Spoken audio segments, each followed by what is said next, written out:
Well, ladies and gentlemen, Madame et Monsieur, hello and welcome. Bienvenue to the Eiffel Tower Stadium, a rainy Eiffel Tower Stadium. Heavy rain conditions right now. In just a few minutes, around 10 minutes, we will be getting underway with Japan and Turkey, the 7th place match of the blind football tournament, the Sessifoot competition on day 8 of the Paralympic Games.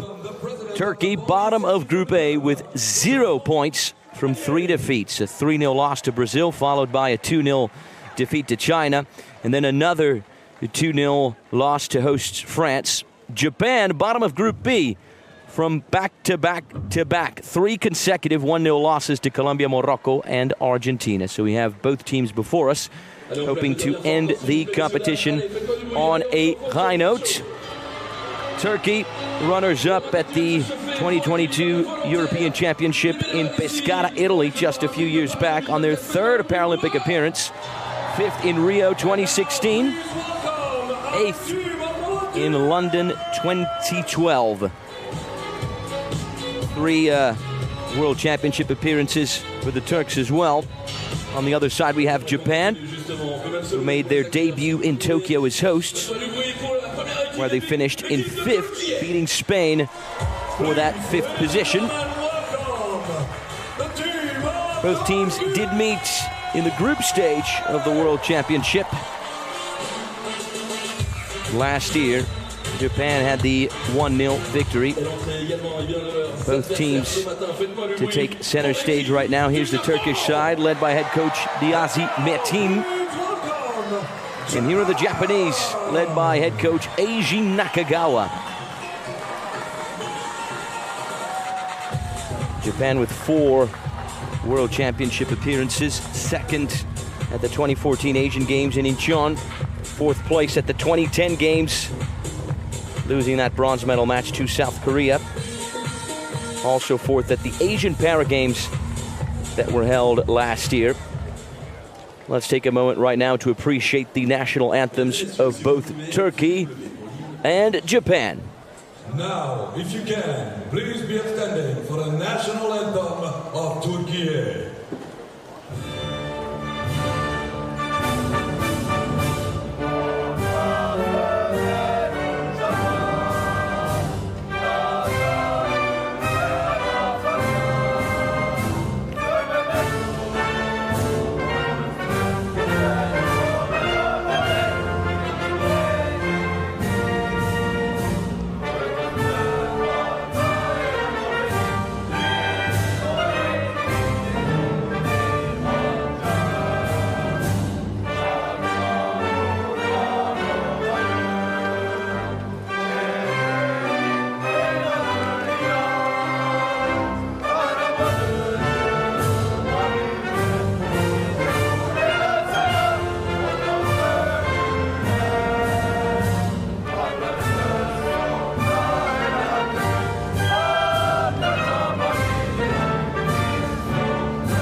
Please remain standing for the national anthem of Japan.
And there we have it. Very nice to see the national anthems of Turkey and Japan ringing loud and clear here inside the Eiffel Tower Stadium that has a capacity for just over 10,000 spectators.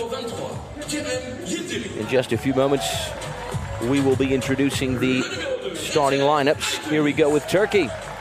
Kerem Yildir, Recep Aydeniz, Muhammed Ali Oktem, Celal Çoban, the captain, and Hassan Satay are the players who will be starting for the team that finished last in Group A, that also had China, France, and Brazil. Brazil and France were the two teams that advanced to the semifinals. Here are the Turks in the dugout: Hüseyin Saygilip, Ertuğrul Demirel, Emre Aslan, Oguzhan Yokus, and Semih Deniz are the Turkish substitutes, who of course could enter this match at any given moment. On the other side, we have Japan, led by Eiji Nakagawa. Here are the starters. Kenya Izumi will be starting in goal, his first start of the competition. Roberto Sasaki starts on defense. The excellent 17-year-old midfielder Taishi Hirabayashi, alongside the captain Ryo Kawamura, the two-time Paralympic captain, and the forward Masaki Goto. That is how Japan will be going into the contest. Here are the Japanese substitutes: Daisuke Sato, who was the starting goalkeeper in the group stage, Futon Nagamori, Hiroto Takahashi, Kento Tori, and Yusuke Sonobe. Well, the Japanese substitutes. We're just a few moments away from the kickoff whistle to get us started for the first half. The first chapter, as I like to say, the first 15 minutes of playing time for this 7th place game. Ellen Daiane Groskov, Carmelo Galvano, Luis Elber Oliveros Escobar, and Rafael Suircek are the refs. Brazil, Italy, Colombia, and Poland are the nationalities. Quite an international quartet of officials there. Last-minute motivational word between them before we get things underway. Not as many supporters in the bleachers as we saw over the past few days. I'm sure the rain is certainly something to do with that. Here are the captains and the goalkeepers taking center stage for the coin toss to determine who's going to get first possession. 16 degrees Celsius in Paris right now. Quite chilly, if you ask me.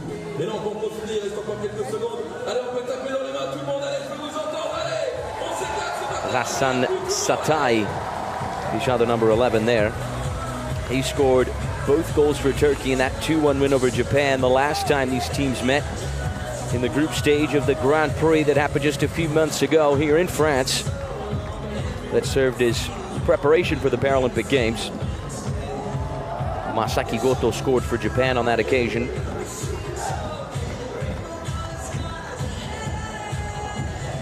Turkey played the World Championship that was held in Japan, in Tokyo, back in 2014, when they won the Fair Play Award.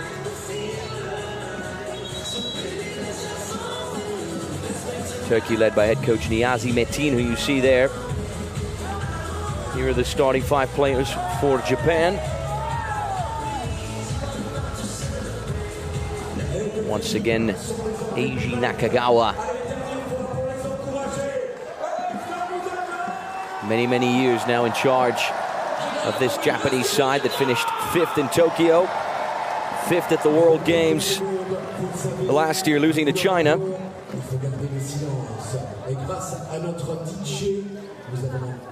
As you can see, the pitch is divided into 3 thirds. In the middle third, that is where the coach can communicate with the player in possession. In the attacking third, that is the work of the guide. And then in the defensive third, that's when the goalkeeper can communicate with his teammates.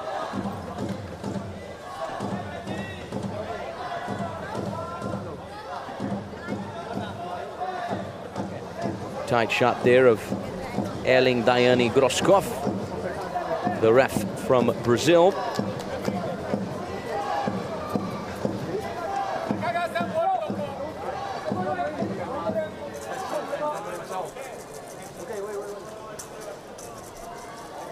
And as you can hear, the ball makes a rattling sound when it moves, of course, so the players know where it is. Very, very important.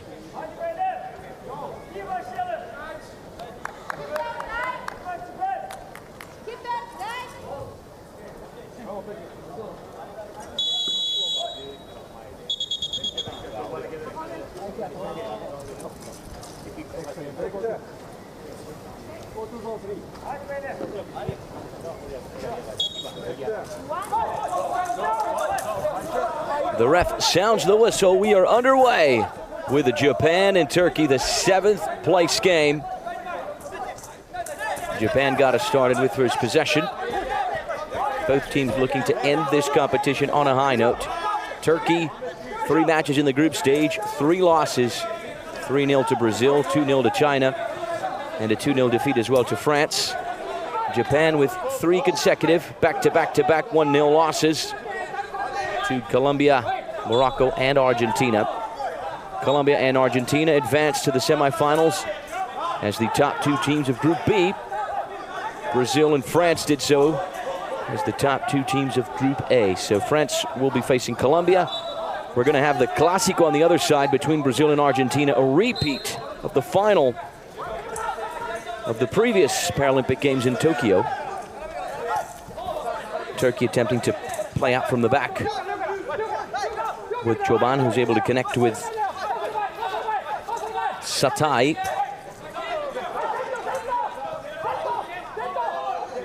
Both teams still goalless in the Paralympic Games, looking to change that today. Here's Çoban working his way down the right-hand side. He's going to try and connect with Satay on the left, who sends it back off the board.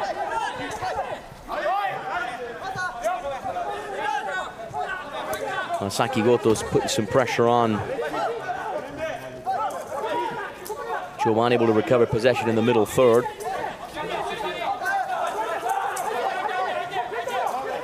Goto was one of the top scorers of the Grand Prix a few months back. Still to find the back of the net, excuse me, this Paralympic Games. Here's Hirabayashi playing out from the defensive third.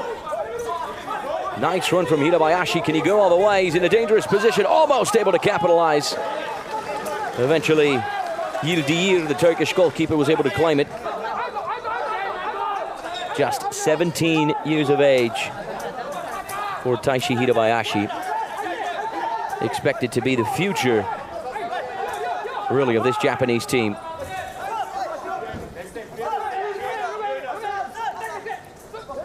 In regular football, we count up to 45 minutes. In blind football, we count down from 15. That is how the Ceci-Foot tournament works, this Paralympic Games. Here's Roberto Sasaki with the ball. The 46-year-old experienced defender. He was rather unfortunate to score the own goal against Morocco in the group stage.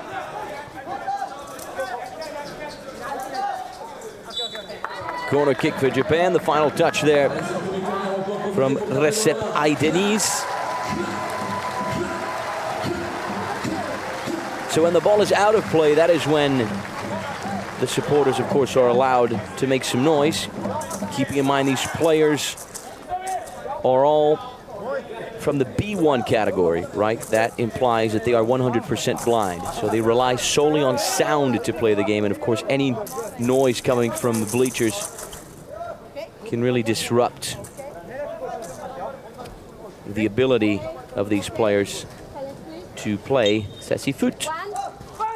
Corner kick for Japan. Here's Ryo Kawamura. Deflection there, eventually picked up by Çoban. Trying to advance down the right-hand side.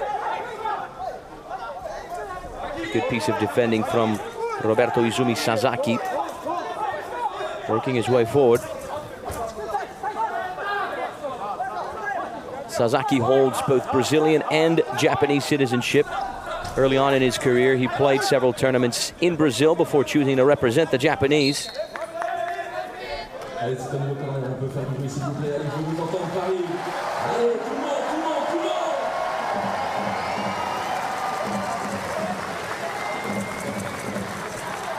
That supporter has got the drums going.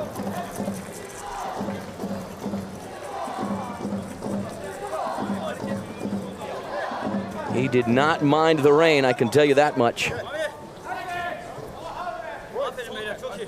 Corner kick for Japan from the left-hand side, 11 minutes and 34 seconds on the clock. You see on the scoreboard there, it says team fouls. Each team is allowed 4 team fouls.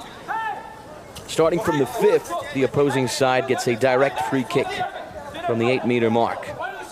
Here's Hirabayashi. He transitions back into the middle third. He's chased by Choban.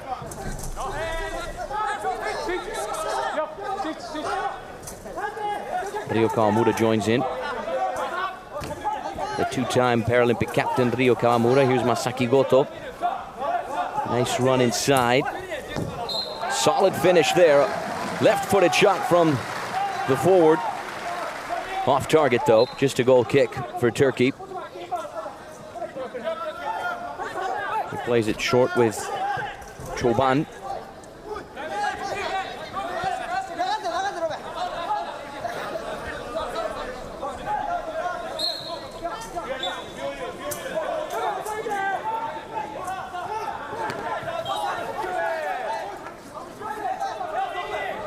Morocco and China will be playing for 5th.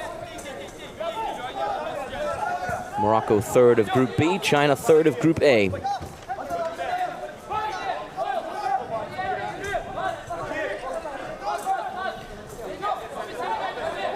Roberto Sasaki able to push the ball into the middle third. It's recovered by Oktem.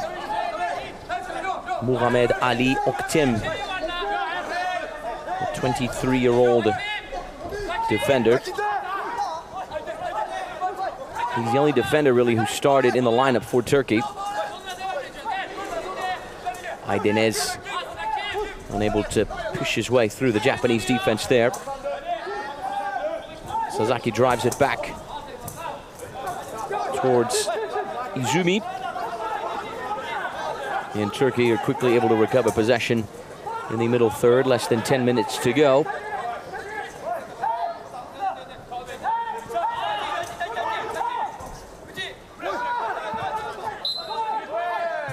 And I can tell you one thing, everyone, blind football is easier said than done.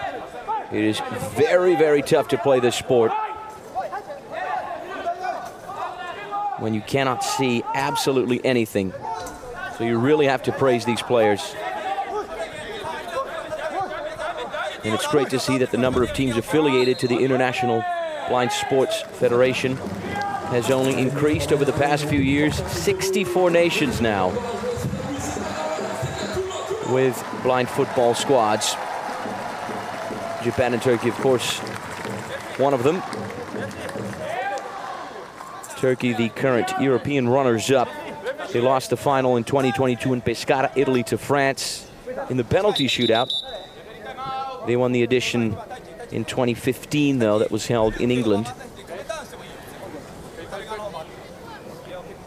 3 World Championship appearances for the Turks, 13th in Madrid in 2018. Nice run here from Hirabayashi. Couldn't quite conclude as well, could he? Picked up on the other end by Masaki Goto. Choban is pressuring him. Recovered by Kawamura. Only for a split second, though, as Satai was in the way. Kawamura wins it back for Japan. Good change of direction there. The Turkish defense was able to deal with it. Less than 9 minutes to go.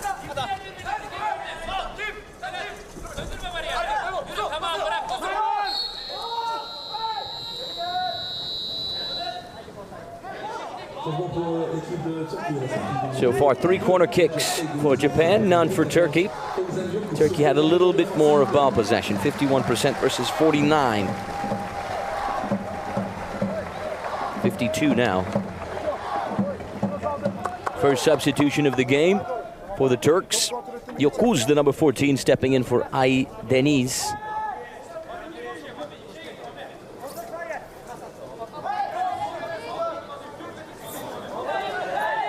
Yoku's the 27-year-old forward.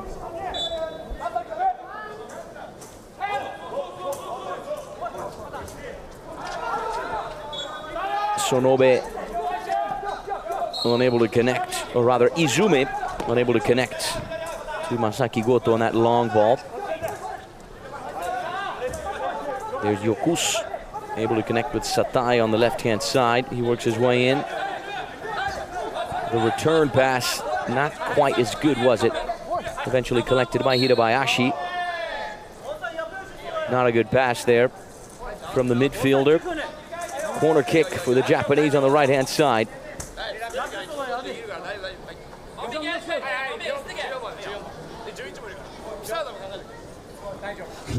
You saw those supporters there protecting themselves from the rain. Really anything counts at this point.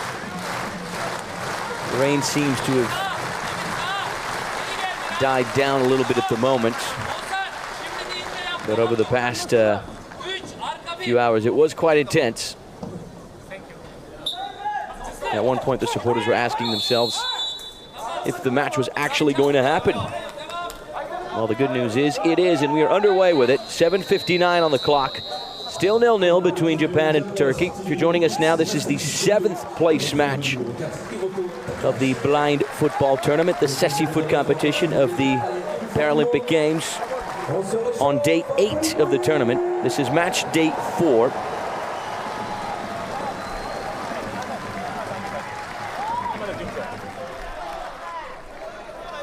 Hiroto Takahashi in for Masaki Goto.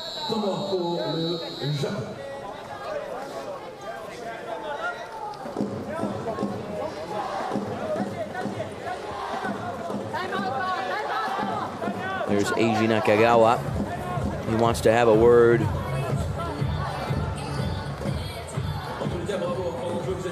with the defender Sasaki and all of the Japanese squad. 50-year-old Eiji Nakagawa. Many, many years now in charge of the Japanese blind football team. Great to see the younger generations appreciating Sessi-foot.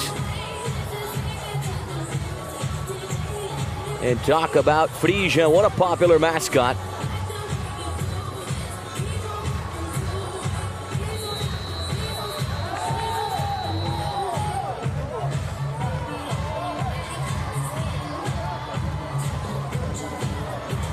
Men and women, young and old in the bleachers. Always a great moment when the kids see themselves on the big screen.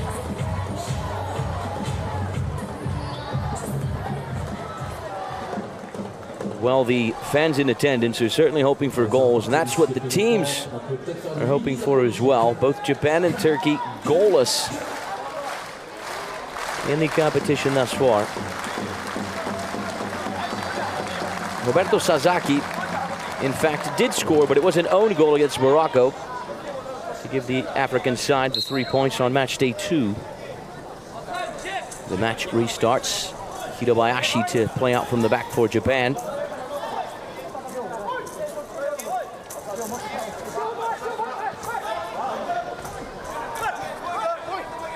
Trying to connect with Ryo Kawamura. Good piece of defending there from Choban. It's a corner kick for Japan.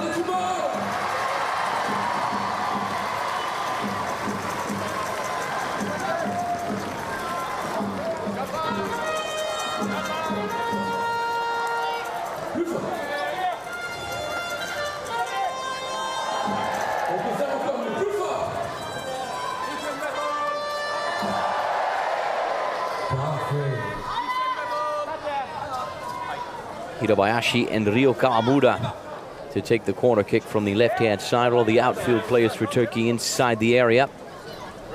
3 of them closing down that near post. There's the whistle. Kawamura shifts direction. His pass was blocked.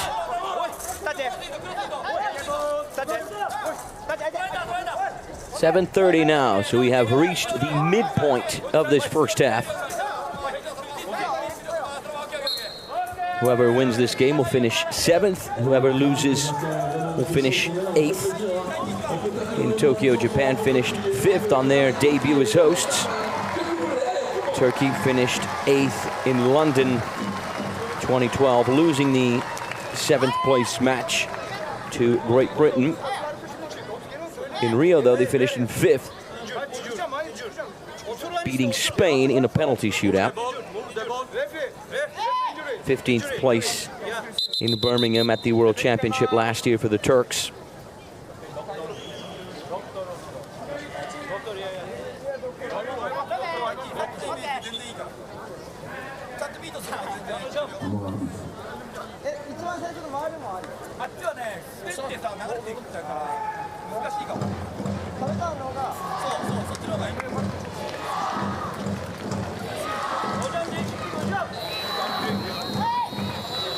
Pour l'équipe de Turquie, la sortie du numéro 14, Ozaniokos, et au enjeu du numéro 7, Emre Arslan. One of the flags you saw just a few moments ago had Rio Kawamura's name on it. Rio Kawamura, the two-time Paralympic captain, he started playing blind football way back in 2007, just 6 years after the sport arrived in Japan. He made his debut for the national side in 2017 and has been an important player for this squad ever since. Substitution for Turkey. Emre Arslan, the number 7 on the pitch.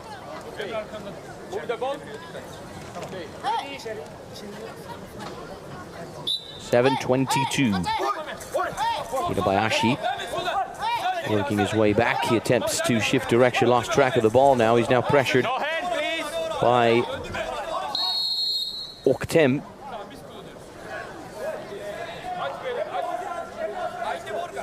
One of the referees sounds the whistle. Offensive foul there from Hirabayashi. Turkey recover possession in their defensive third.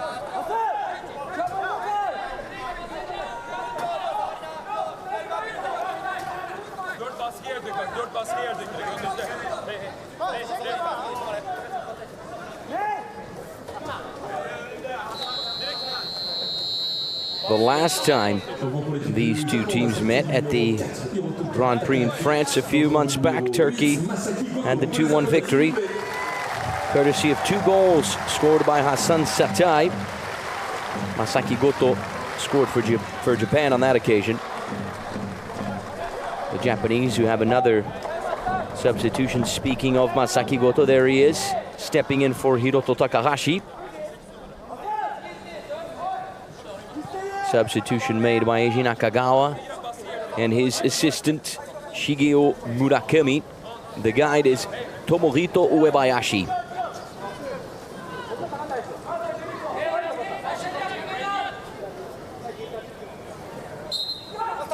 There's the whistle. Choban boots the ball up the field. Satai was the target there. Izumi able to connect with Hirabayashi, who works his way in, swings it all the way, the other way for Kawamura. Pressured by Arslan, able to muscle his way through. Nice run there from Kawamura. Just as I said it, he lost track of the ball, but able to win Japan. Another corner kick, their 5th of the half. 55% ball possession for the Japanese, 45% for Turkey. Japan able to spend more time in their attacking third. Turkey have been doing most of the defending thus far. 6 minutes and 40 seconds remain. Here's Hirabayashi working his way inside. The run is looking nice. He was disrupted there by Choban. Just a goal kick for Turkey with their goalkeeper Kerem Yildiz, the young 20-year-old.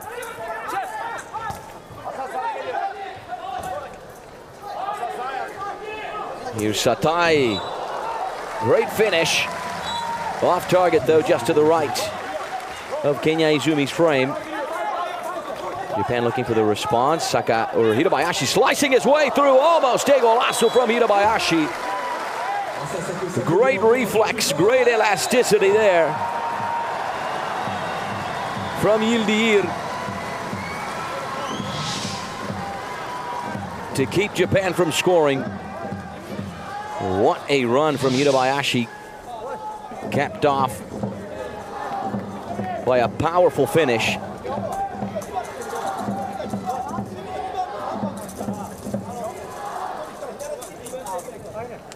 Corner kick for Japan. They are knocking on the door. Ryo Kawamura and Masaki Goto to take it.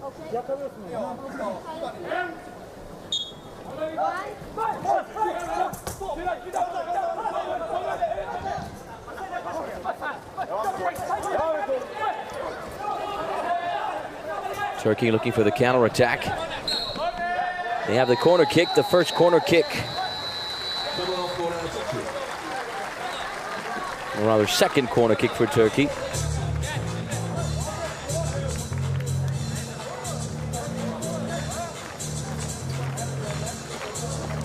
Nice wide angle here of the Eiffel Tower Stadium. Not a bad place to be, I can tell you that much. This is where the blind football tournament is being held. Not too long ago, this was home to the beach volleyball competition. Timeout for Turkey. Here's the Italian, Peruvian, and French flags.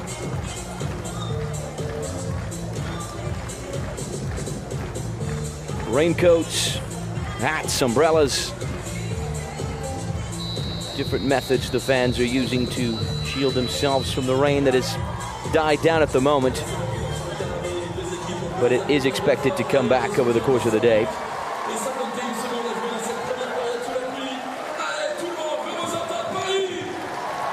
From wherever you're watching us around the globe, it's certainly a privilege and a pleasure to have you here with us on yet another Paralympic broadcast. I'm Anthony Wells, in charge of everyone's commentary on this late Thursday morning. Corner kick for Turkey.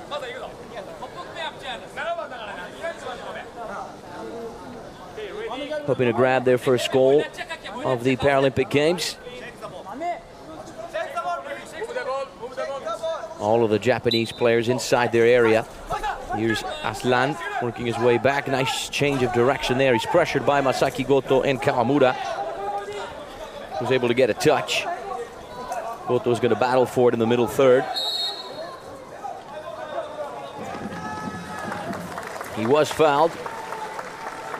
Japan recovered possession in the middle third with 5 minutes and 37 seconds on the clock.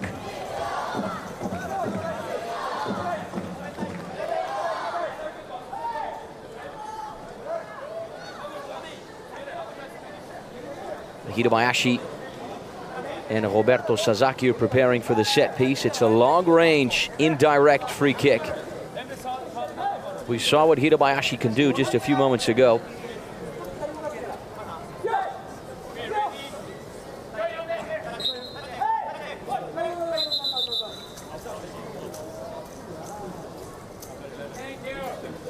Hassan Satai a little too anxious there.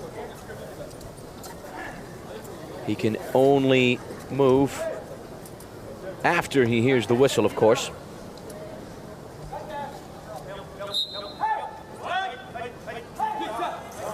Hirabayashi shifts direction, weaves his way forward. It's a sensational run from Hirabayashi. Lost track of the ball just as he attempted the finish.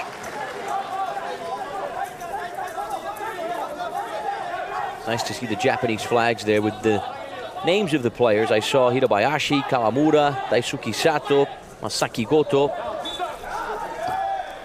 Japan did very well as well at the Grand Prix that was held in May of 2023 in Brazil. They finished runners-up, losing only to Brazil hosts in the final of the competition that was held in Sao Paulo. Aslan giving Hirabayashi a tough time. Eventually recovered by Hirabayashi on that left-hand side. He works his way in. Shifts direction. Able to connect with Masaki Goto, who forces his way through the left flank, shifts direction, works his way in. Offensive foul there from the Japanese forward on Aslan. Emre Aslan, the 27-year-old, there he is, 27-year-old midfielder.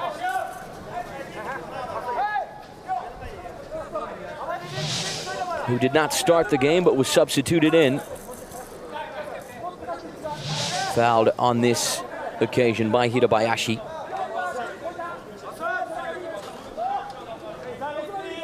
Four minutes and 24 seconds to go.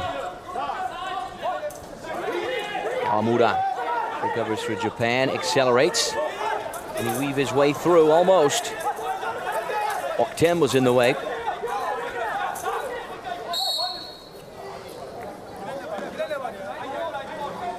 Offensive foul from the Japanese captain, 4:08.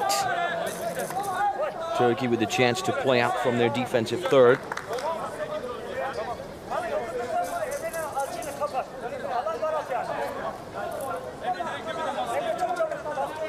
Turkey on their third Paralympic appearance, fifth in Rio back in 2016 and eighth in London 2012 when they made their debut.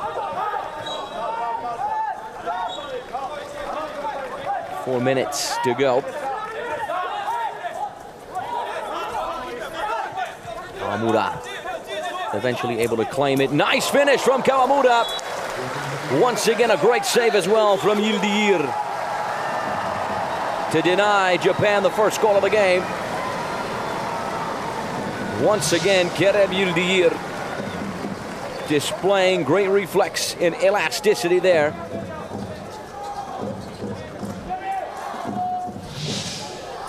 Solid placement from Kawamura. He was looking for the corner.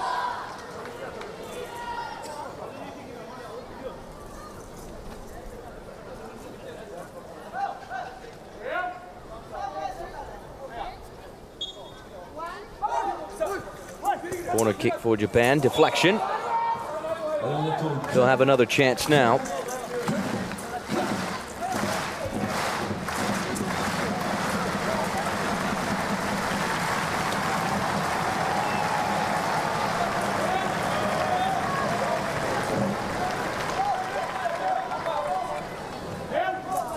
Three minutes and 41 seconds remain. Japan with two team fouls, Turkey with one. Here's the whistle. Kawamura, back post. Hirabayashi.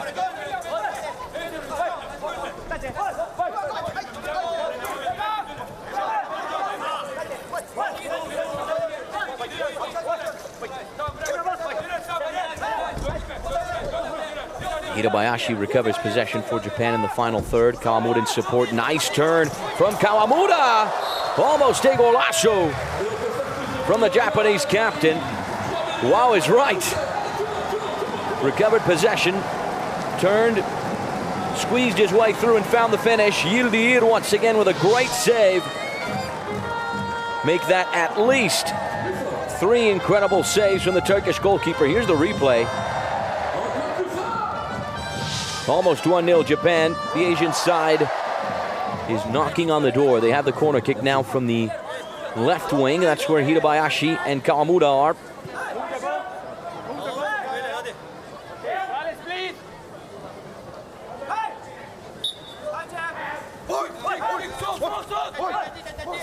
Hirabayashi shifts direction. He couldn't get the proper power on the ball there, could he? Placed back into action by Yildirim. One of the standout players of this first half, without a doubt. Here's Masaki Goto, who's in the final third. Lost track of the ball there. That gave time for Çoban to defend and recover for Turkey.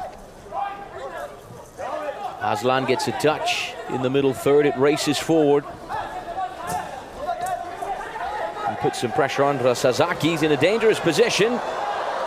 It's loose and alive. Lucky for Japan, it was claimed by Sasaki. Kawamura for Japan, unable to get past Choban. Ildir boots it forward.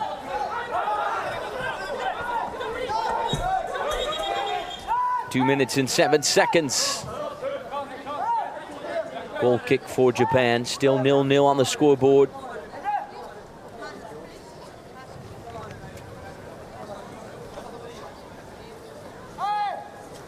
Japan with 6 shots, 4 of those on frame. 10 corner kicks for the Asian side. They have more possession as well, 60 against 40% for Turkey. They are the better side. That's what the numbers show, but at the end of the day, what matters is finding the back of the net so far. Neither side has been able to do that. Perhaps this can change on the run from Kawamura. It was looking promising.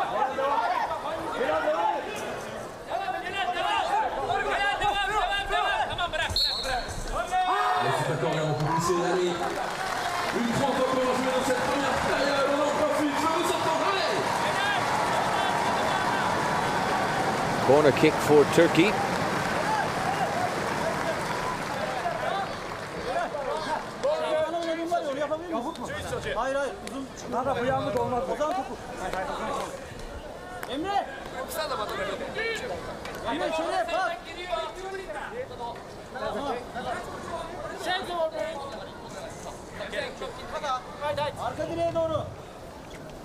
There's a tight shot of Emre Aslan. He's got great footwork.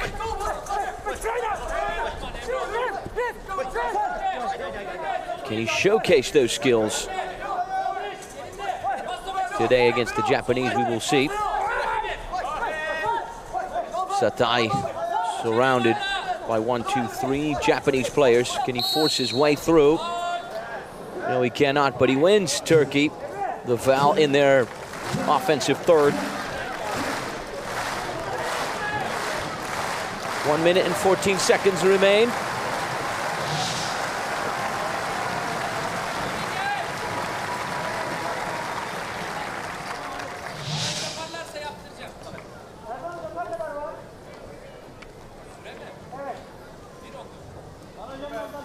A chance for Turkey to perhaps get ahead. They have the set piece with Choban and Satai.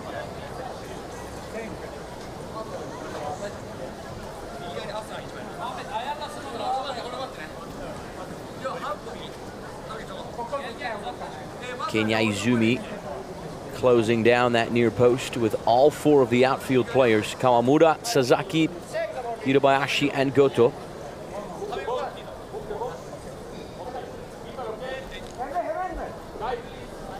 Emre ses ver, Mam Emre'nin yanına geç.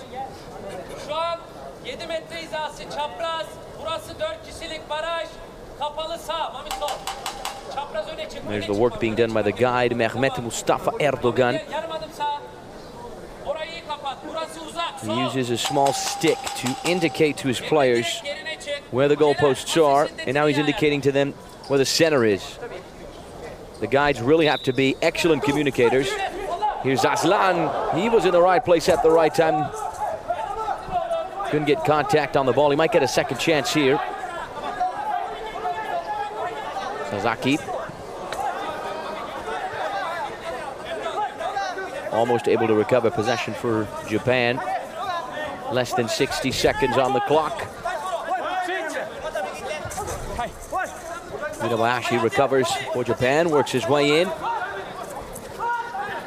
Nice run there from Hirabayashi. He shifts direction.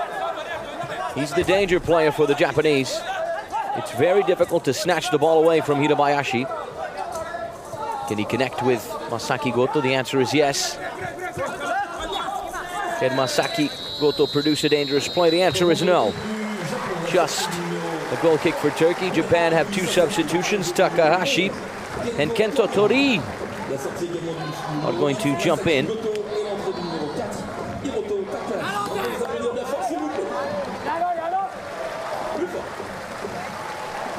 Gento Tori featured in 2 matches, played a total of 12 minutes in the competition thus far. Takahashi featured in all 3 of the group stage games, but played just 17 minutes. Picked up a yellow card as well. Sasaki and Masaki Goto are off. 25 seconds on the clock.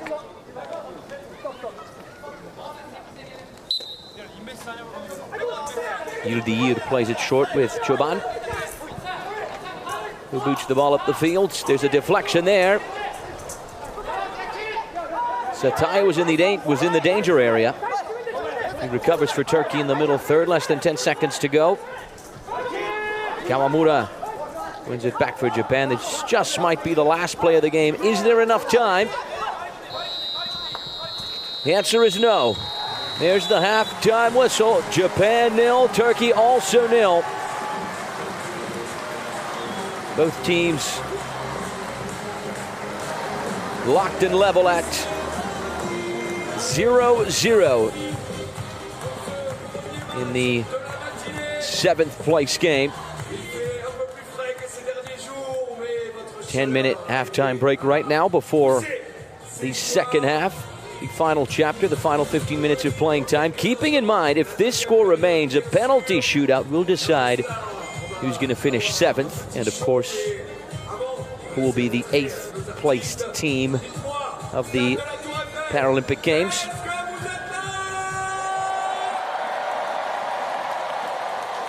Nice fan shots here. Certainly very happy that it's not raining anymore. But of course, that could change over the course of the day. Men and women, young and old. And this angle here just really illustrates the weather conditions. Hiding the very tip there of the Eiffel Tower. Here's some of the highlights. Turkey had this chance with Hasan Yatay. His shot deflected off of Sasaki, but Japan were the better team. Hirabayashi on this occasion forcing Yildiz to work. Great reflex, great elasticity there from the Turkish goalkeeper. We're going to get to the statistics in just a few moments, but Japan had almost 60% ball possession. 6 shots, 4 of those on goal, 10 corner kicks. Unable to translate, though, all of that superiority into a goal. Kawamura on 2 occasions had Yildiz once again coming up with big-time saves.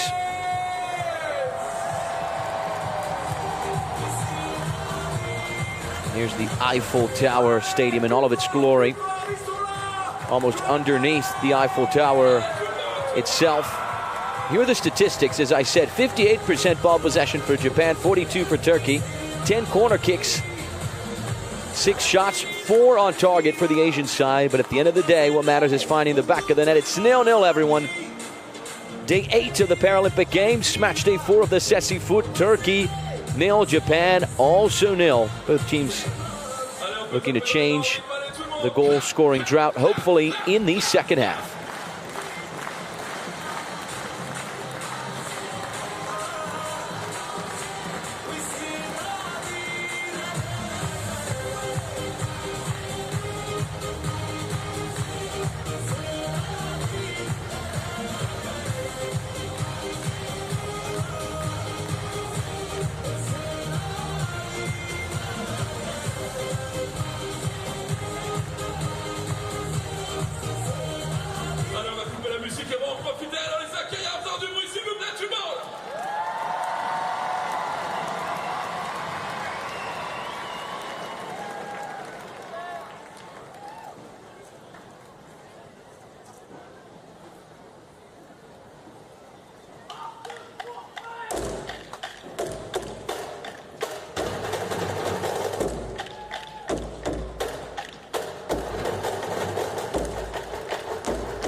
Encore plus fort, vraiment il le mérite. Allez, on veut vous entendre. Allez, allez, allez.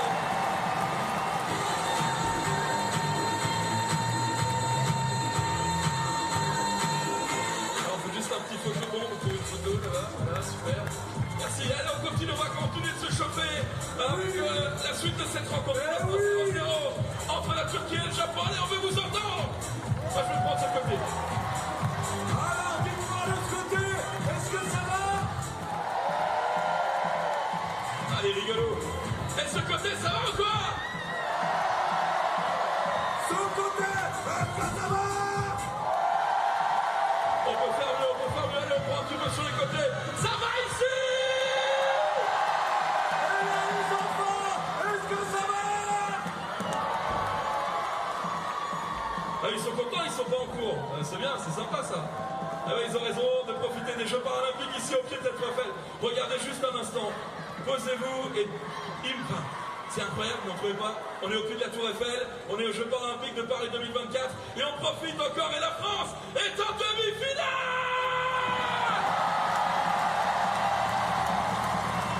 Allez, ils nous entendent peut-être justement. Alors pour tous les supporters de l'équipe de France, on peut déjà commencer maintenant. Allez, les Bleus! Allez, les Bleus!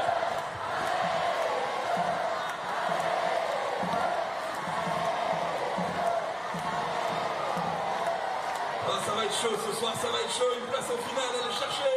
On vous rappelle que la finale ce sera samedi à 20h. Le match pour la médaille de bronze un peu avant à 17h30. Mais avant cela, on va continuer de se régaler avec la deuxième période ici. Le Japon face à la Turquie. Allez, on peut faire du bruit s'il vous plaît. Allez, Paris!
On va vous demander, vous êtes parfait au niveau de l'ambiance, vous êtes parfait également au niveau du silence. On va continuer de vous demander d'être le plus silencieux possible pendant la rencontre. On a même cette petite musique.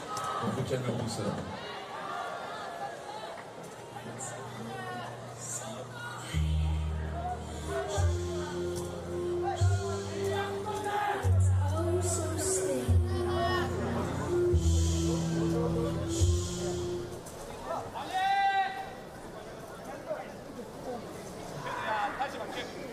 Şiddetli basacaklar, uyanın. 11番右に離れた。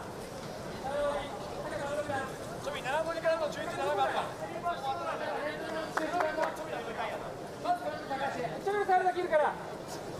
Just a few moments away now from the second half. The final chapter, the final 15 minutes of playing time between Turkey and Japan. Turkey this time to get us underway with first possession. Cheeky backheel touch there from Aslan. Both teams goalless so far in the 7th place game. Looking to change that. Here's Aslan, but the run was looking nice. Good piece of defending there from Hirabayashi. It's a corner kick for Turkey. In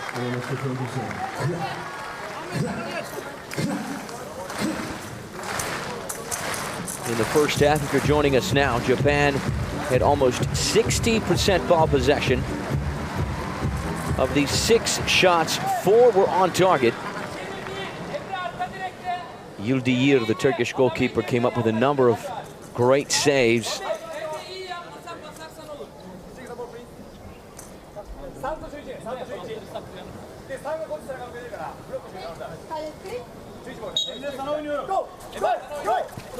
Satai shifting direction.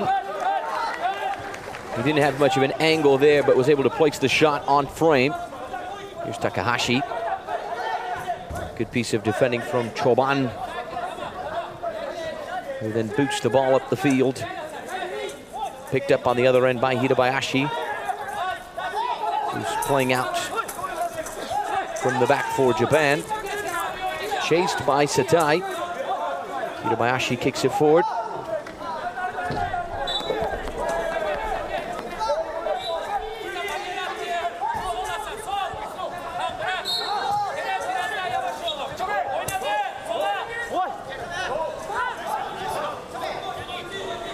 Here's Kento Tori.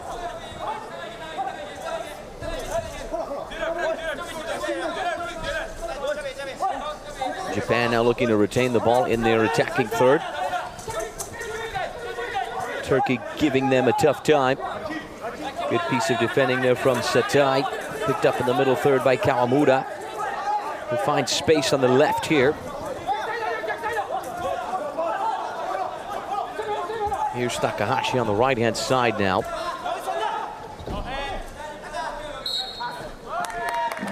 Corner kick for Japan.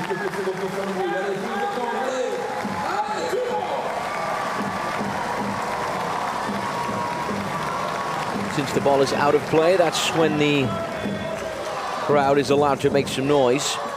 But then, of course, when the play resumes, everyone is urged to remain as quiet as possible.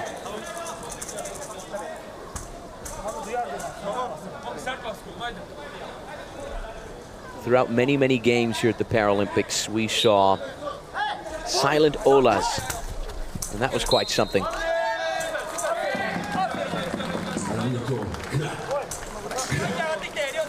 59% ball possession for Japan. Turkey at 41. Japan with 9 minutes of actual playing time. Turkey with 6.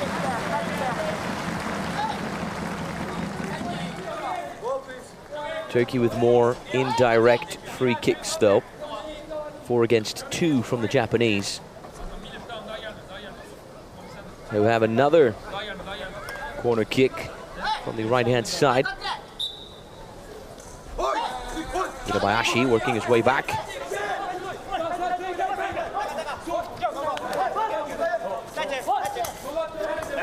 Interception there from Aslan. Charging towards the ball. Good piece of defending from Tori to win it back for Japan. He's now running in the opposite direction. Unable to get past Oktem.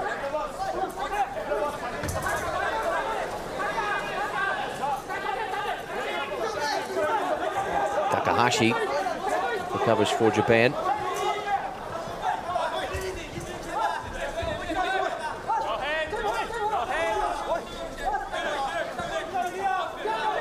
Choban gets a touch, fights for it in the middle third. Able to muscle his way into the attacking third. Aslan. Good change of direction there from the midfielder. Kawamura slips.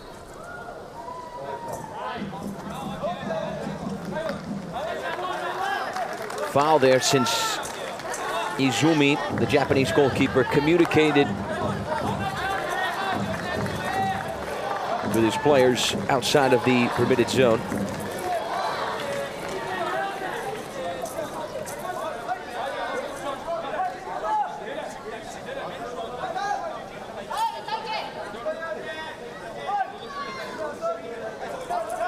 Or rather, the Turkish guide, I stand corrected, Mehmet Mustafa Erdogan communicated with his players outside of his permitted zone. He's only allowed to do that in the attacking third, and as you saw, the match wasn't happening in that section of the pitch. It's Turkey's ball once again, though, with Aslan.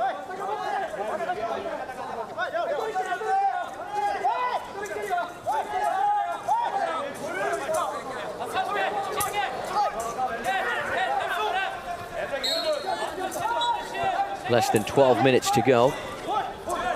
This is the beginning of the second half, the final set of 15 minutes. Here's Gidebayashi running at Turkey. Can he get a shot on frame? Yes, he can. Not powerful enough, though, to beat Yildiz. Another good save from the Turkish goalkeeper. Turkey and Japan are featuring in the 7th place game. Morocco and China will be playing for 5th. And then on one semifinal, we have Brazil and Argentina. Nice run here from Satai.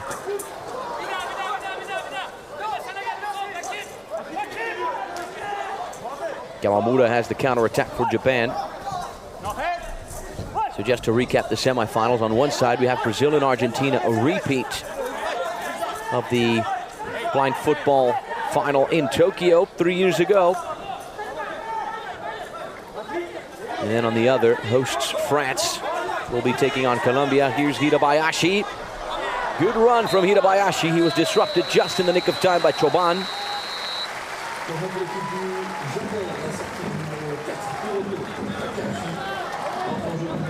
Goal kick for Turkey. Colombia qualified as the first team in Group B. Really historic for the South Americans on their Paralympic debut. Argentina, the defending world champions, qualified in second. Brazil were top of Group A, and hosts France qualified in second.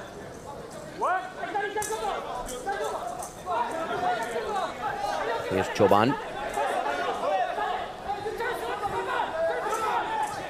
The long pass for Aslan. It's a good connection. He's pressured by Kawamura. Izumi eventually collects it. Here's Kawamura.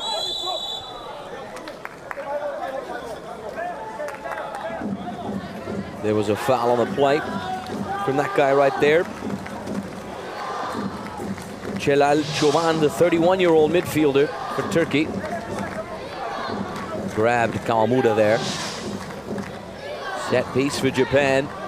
A dangerous indirect free kick from the left flank.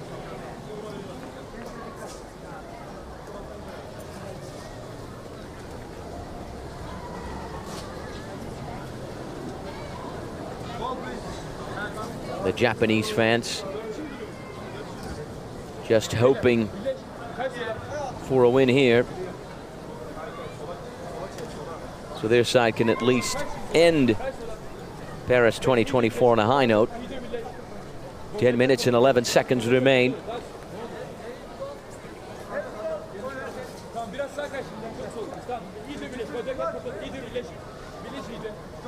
Four Turkish players closing down that near post. Yildiz making sure they're in the right place. There's Erling Dayani Groskov, the main official from Brazil.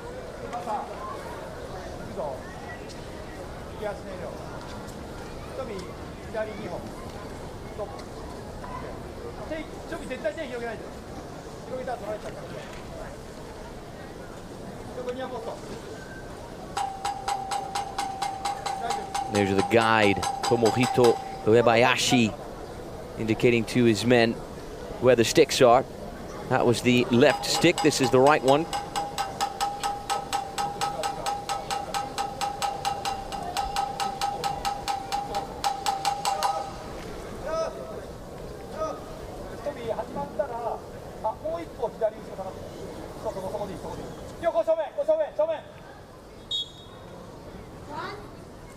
There's the whistle. Kawamura lands it on target. Yildirim once again with quick reflexes to get to the finish. The right-footed shot from Kalamuda once again unable to beat the Turkish goalkeeper, who, if you ask me, has been man of the match so far. Chateau was in a dangerous spot there. Didn't have much of an angle to score.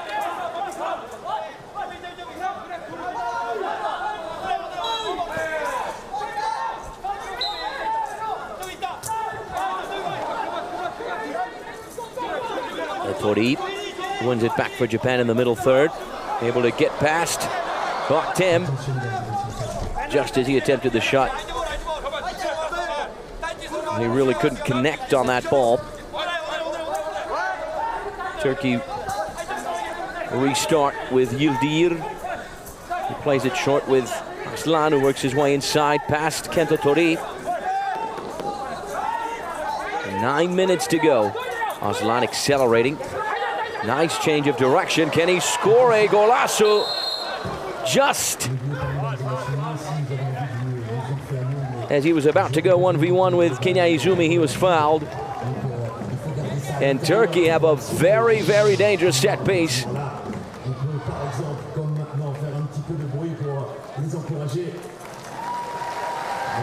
Here's that earlier lob pass. And this is the run from Aslan. He weaved his way through, sliced his way forward. And he was fouled just on the edge of the area. Turkey with a dangerous indirect free kick. Up close and personal with Kenya Izumi, who's positioning his players. There's Eiji Nakagawa, the Japanese head coach. 8 minutes and 56 seconds to go.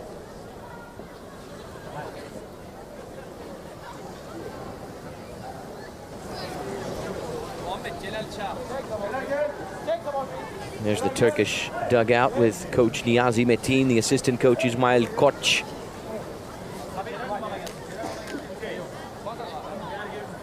One team foul on either side.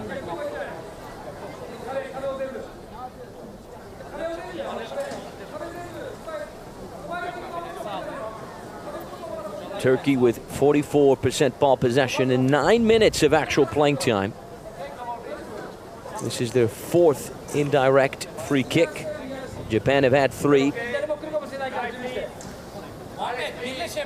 There's Kenya Izumi between the sticks.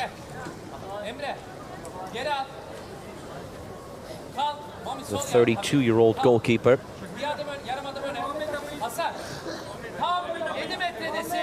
Aslan and Oktem, Muhammed Ali Oktem are also there.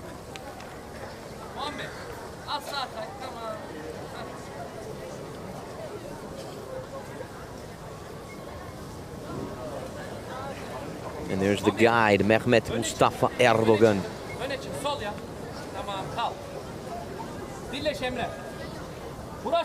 Paris 2024, everyone. What a phenomenal competition this has been. The Turkish guide indicating to his players where the goalposts are. Tasked now with leading his men towards the back of the net. There's the whistle. Chateau! Sensational goal from Hasan Chateau. Turkey lead. Hasan Chateau on the score sheet. Turkey on the scoreboard. We have the first goal of the game after all. What a powerful finish from Hasan Chateau. It's his very first goal of the Paralympic Games. It's Turkey's very first goal of the Paralympic Games. The right-footed laser into the corner. No chances whatsoever for Kenya Izumi as Turkey take the lead 1-0. He scored twice against Japan in the Grand Prix. Finds the back of the net now.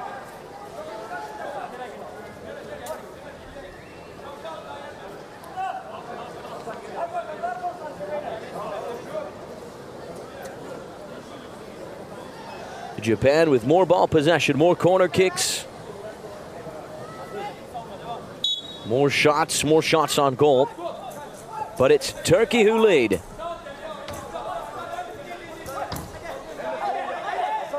Turkey made the most of that dangerous free kick. Here's Chateau with the turn. Too strong of a through ball. Kenya Izumi sends it back. Able to connect with Kawamura. Choban was there. Corner kick for Japan.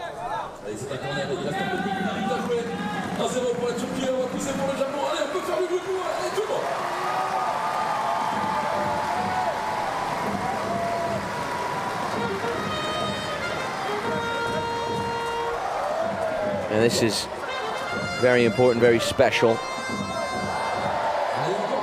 for our blind supporters, of course, to be able to appreciate the game, to be able to understand where the players are.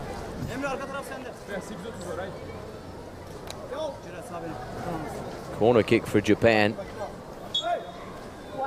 who are vying for the equalizer now. Kawamura weaving his way through. He found the space, found the angle, didn't he? But he couldn't find the goal. Way wide. Udir plays it short with Aslan, who places the ball up the pitch. Masaki Goto was in the way. He accelerates in the opposite direction. Nice piece of defending from Aslan to get his cleat in the way. Masaki Goto still with it, able to muscle his way through. He's on the edge of his attacking third. Kawamura cleared by Aslan, picked up eventually by Hirabayashi, who tracks back.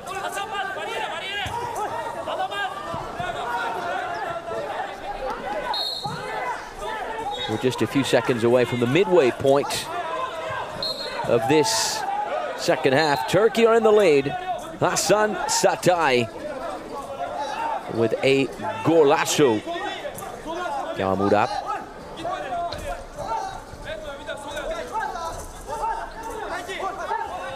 Here's Hirabayashi.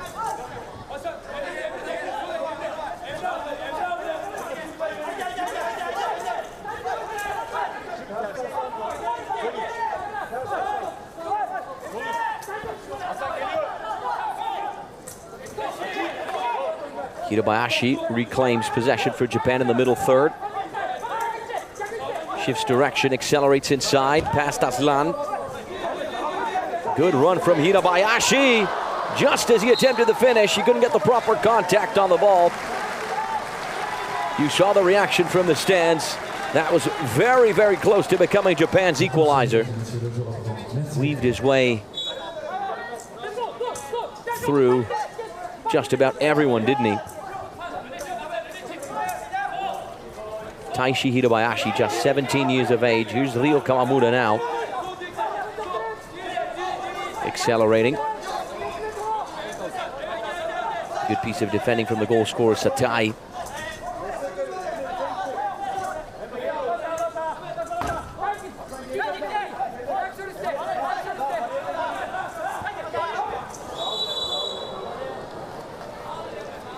Turkey with their only goal of the Paralympic Games. Close to their very first win of the tournament in the 7th place match. China and Morocco will be playing for 5th. Colombia and France will be facing each other in one semifinal.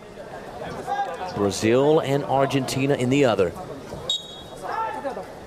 The South American rivalry, the Clásico, once again in the Ceci Foot.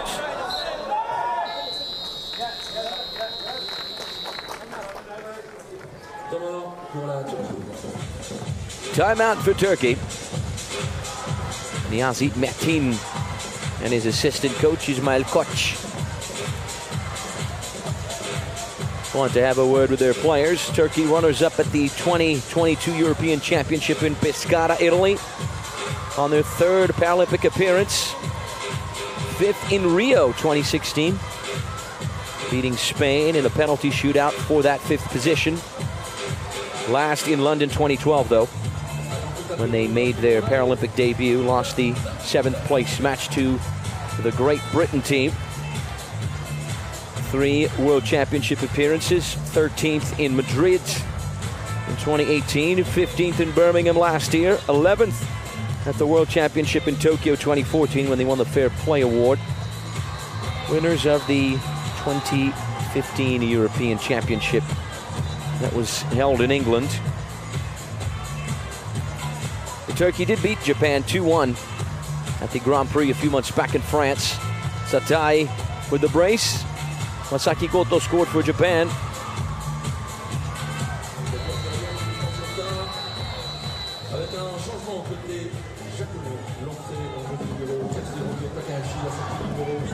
There's Ertuğrul. Substitution for Turkey. The 33-year-old defender played in just 1 match. Before this one, just 8 minutes of playing time in the Paralympic Games. Has committed 2 fouls. He's stepping in for the goal scorer Satai. Ertuğrul Demirel on the pitch as the match is about to restart. With Turkey, you have possession. Here's Çoban on the right-hand side. He's pressured by Takahashi. Clear foul there from the Japanese player who went charging in to his rival, to his opponent.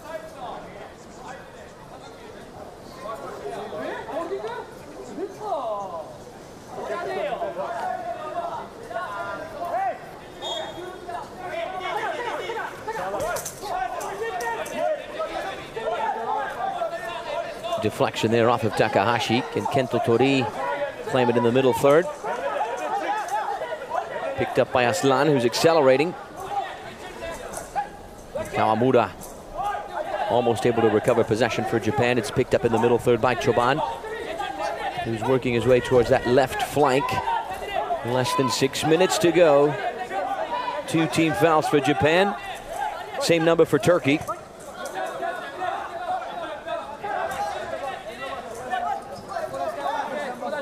Kawamura accelerating inside. A little over 5 minutes to go. Eventually halted in his tracks by Aslan. Picked up by Takahashi. Good left-footed finish there from Hiroto Takahashi.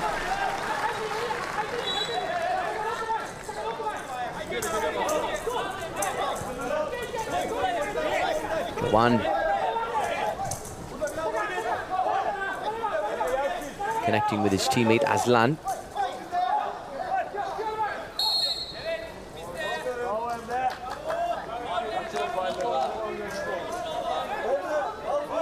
Foul on the play, it's Turkey's ball.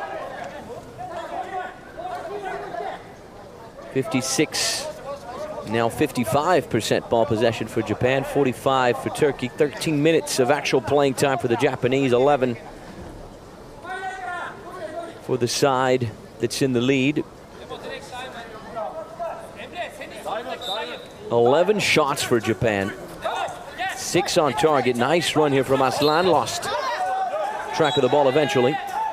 11 shots for Japan, 6 on goal, just 4 shots for Turkey, 2 on target. One of those went in. At this very moment, Turkey are finishing the Paralympic Games in 7th place.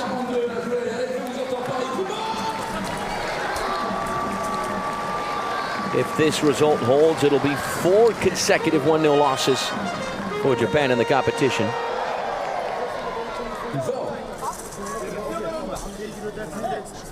They want to change that, perhaps now. Off the corner kick from the left-hand side. 4 minutes and 42 seconds remain.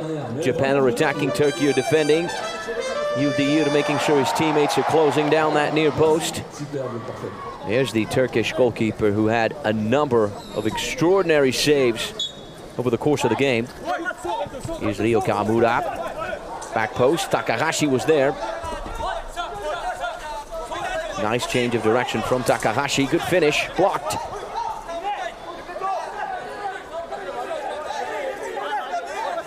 Picked up by Kendo Tori in the middle third. He accelerates. Nice run from Tori. A low, powerful left-footed shot off target.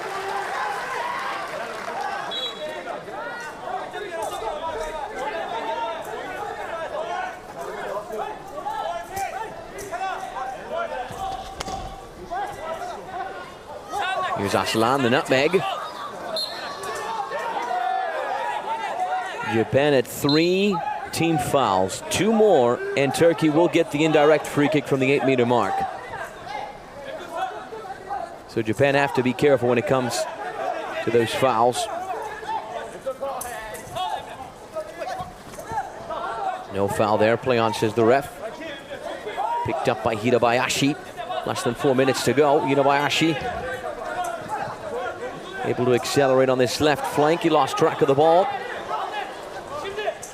Here's Aslan. Unable to put a shot on frame. Kenya Izumi sends it the other way. Can he connect with Takahashi? Almost.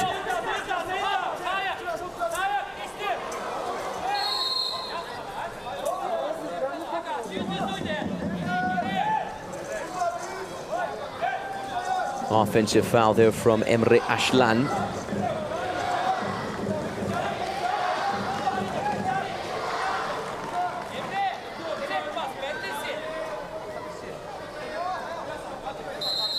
Aslan played 74 minutes in the group stage.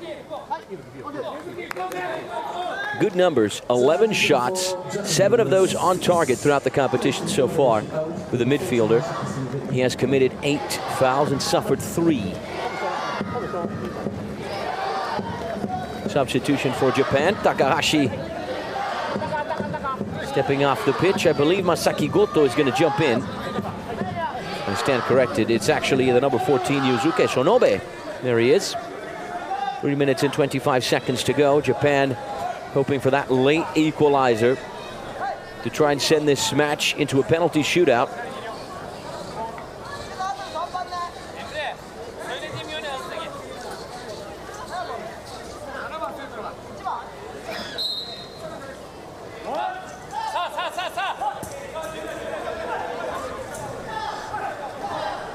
So far, Hassan Satai's goal, 22 minutes into the match, is splitting the teams. Hirabayashi, intercepted by Aslan, who shifts direction. Nice run from Aslan. Can he go all the way? We were just talking about him. Hirabayashi gets his body in the way just as he was about to score. But Aslan is putting some pressure on Hirabayashi, and now on Yusuke Sonobe. Collected by Hirabayashi in the middle third. He accelerates. Unable to muscle his way through. It's eventually picked up by Kawamura, who's pressured by Choban on this left-hand side. Less than 3 minutes to go. It's the final stretch of the game.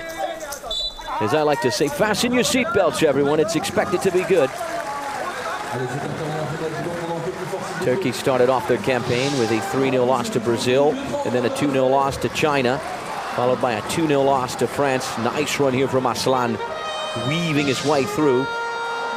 Good piece of defensive recovery there from Hirabayashi. Corner kick for Japan. Japan started off their campaign with a 1-0 loss to Colombia, followed by a 1-0 loss to Morocco, and then a 1-0 loss to Argentina. Nice run from Hirabayashi, squeezing his way through. What a bad effort was it? Less than 2.5 minutes remain. Yildiz plays it short with Choban, who accelerates off the board, straight towards Yusuke Sonobe, the player who jumped in just a few minutes ago. Finds space on this left-hand side.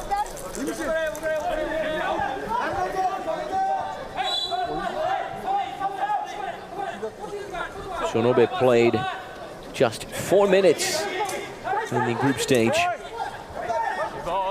He's getting more playing time now. Aslan pressured by Shonobe, who's trying to get a foot in there. Aslan able to place the ball inside.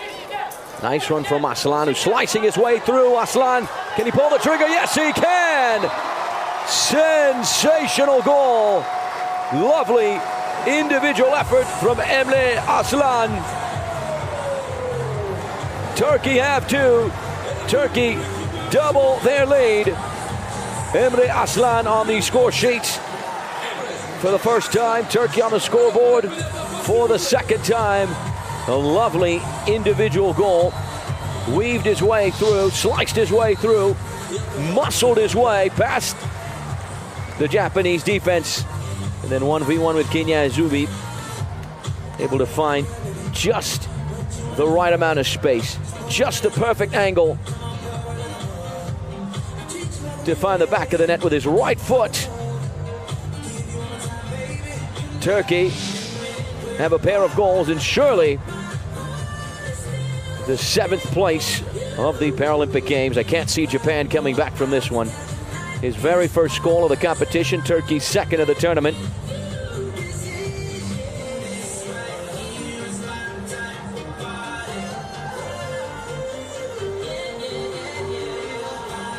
Eiji Nakagawa with a timeout. He wants to communicate with his men. Japan have basically 2 minutes of playing time to try and equalize this match. They're going to need 2 goals. Nice to see the Mexican flag in attendance as well.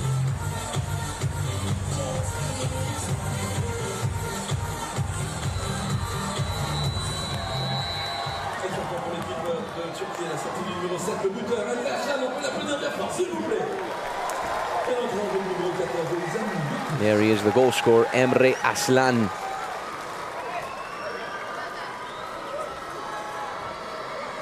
Également du côté japonais, la sortie du numéro 6, Taichi Hiroshi numéro 4, Hiroto Kakashi.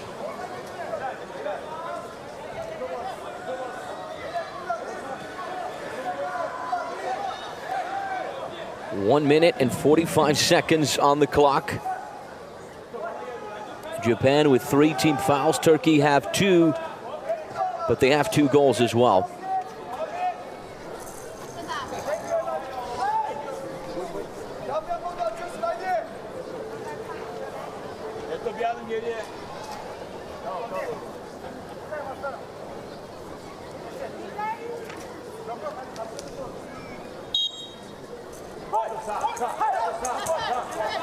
Kawamura trying to connect with Masaki Goto.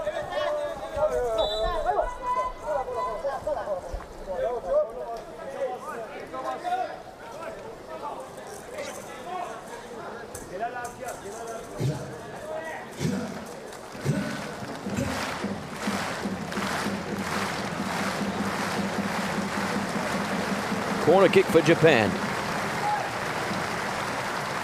Looking for a goal to at least cut Turkey's lead in half.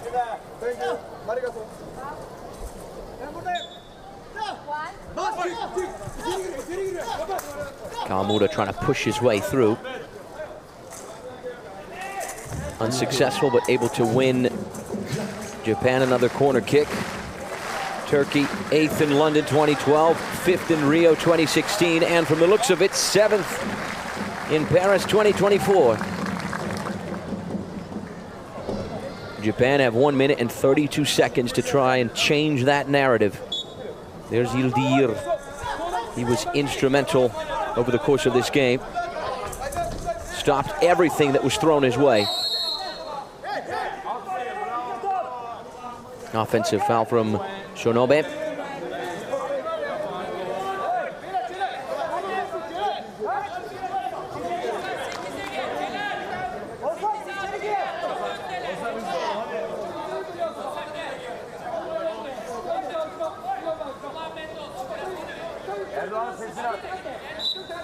It's Turkey's ball. They restart possession with Çoban, who boots it up the field. A good long pass for Yokus. Izumi eventually claims it. off the ref there. That's something you don't see every day, do you?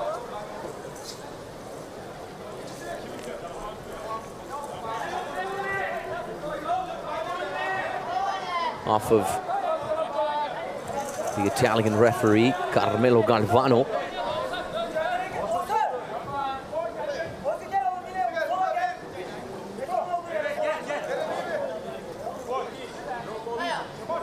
One minute and 10 seconds remain.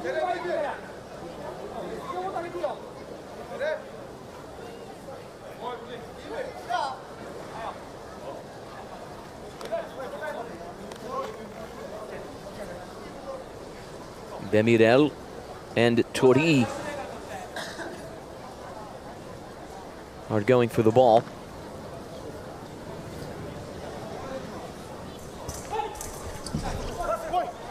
Tori gets a touch.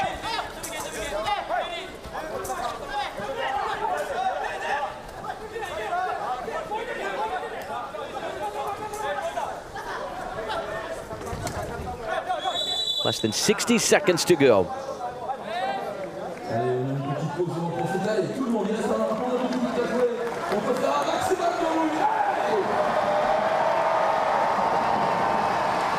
Turkey with 2 matches against Japan in 2024.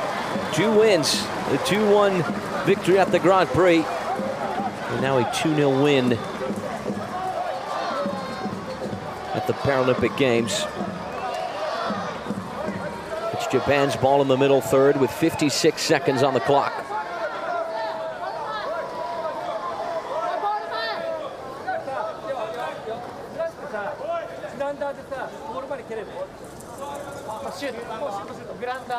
Japan to restart the match.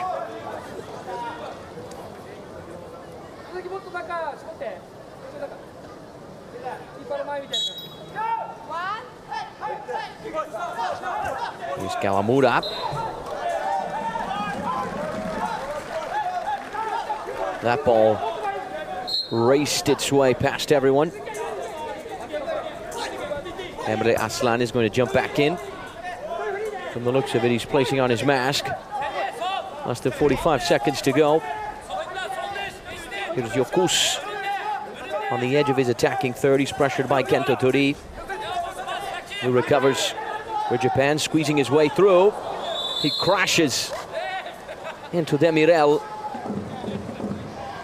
and the Japanese player got the brunt of it. Thankfully, he's back up on his feet. You certainly have to praise these players for their strength and resilience. Just like we saw here, these players are many times running into each other, running into the board at full force, and then right away they get back up. Really impressive.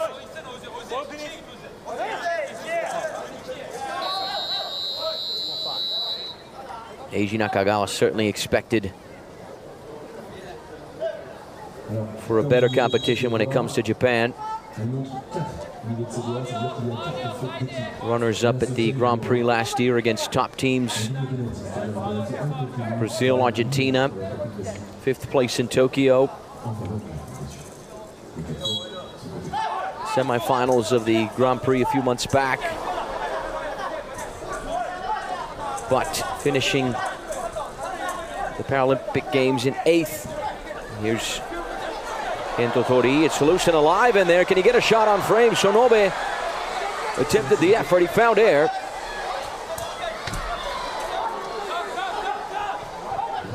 Good clearance from Yokus. 3, 2, 1. And that's the end of it. There's no more time. Turkey win by a couple of goals. And they are the 7th placed team of the Sessifoot tournament. 2 second half goals seal the deal. Scored by Hassan Satay and Emre Aslan in the 22nd and 29th minutes. Turkey's first 2 goals of the competition, their first win. Enough to give them the 7th position. Japan finish the Paralympic Games last in 8th. 4 matches, 4 losses, 5 goals conceded and none scored. Turkey started off their campaign with a 3-0 loss to Brazil, followed by a 2-0 loss to China, and then a 2-0 loss to hosts France. But were able to rebound with a win today against Japan, and therefore end the competition on a high note. Morocco and China will be playing for 5th. Here are the statistics. Look at that. Japan with more ball possession, more shots on target, 17 corner kicks. But at the end of the day, ladies and gentlemen, what matters is finding the back of the net. Turkey were able to do that twice in the second half. 2 goals for the European champions back in 2015. No goals for Japan as Turkey finished 7th. Japan in 8th.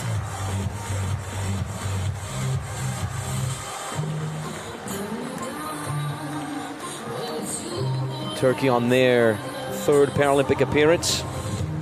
Japan on their 2nd. They debuted in Tokyo as hosts.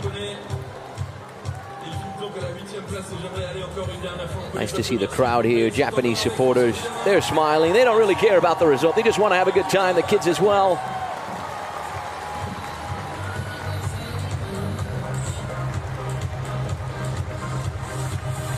This is the Eiffel Tower Stadium, everyone. It has a capacity for over 10,000 spectators. The arena not quite as packed as we saw a few days ago. I'm sure the cold and the rain have something to do with it.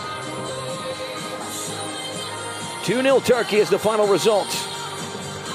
The Europeans finish in 7th. The Asians finished last at the Paralympic Games. But you certainly have to praise and congratulate these teams for being here, for qualifying for the big stage competition. And there's the French flag. The French are in the semifinals to face Colombia for a place in the gold medal match. In the other semifinal game, we have the South American Clásico between Brazil and Argentina.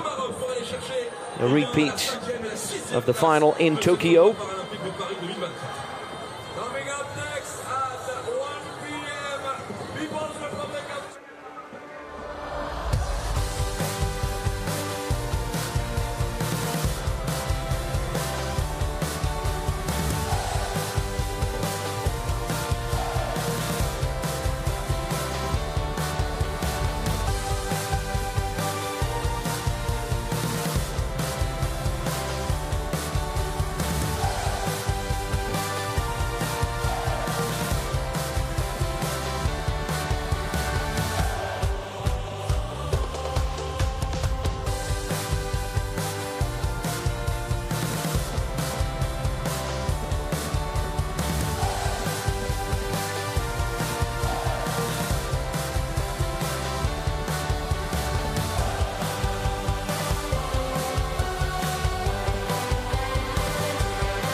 The 7th place game has ended, ladies and gentlemen. Turkey beat Japan 2-0. A couple of goals scored in the second half by Hasan Satay and Emre Aslan in the 22nd and 29th minute, respectively. So the Europeans finish 2nd to last. The Asians in 8th. This is match day 4 of the Sessi the Blind football tournament here at the Paralympic Games that are on day 8. Morocco and China will be playing for 5th.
tout le monde, tout le monde.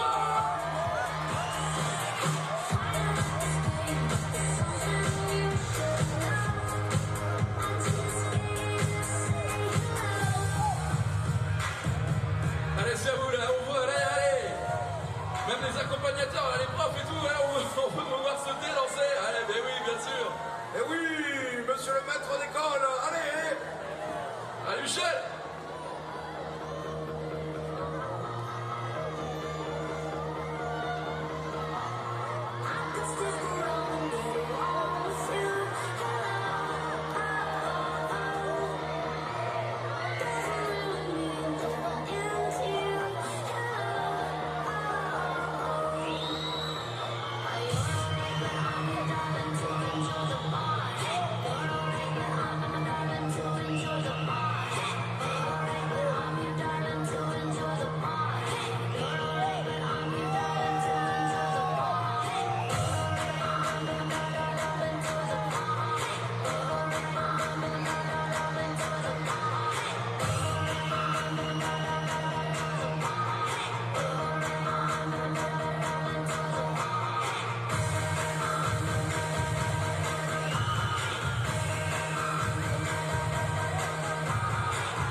Ici, au stade de la Tour Eiffel, notre DJ est prêt. Veuillez lui faire un max de bruit. Stéphane, Bourbon de l'Orantier.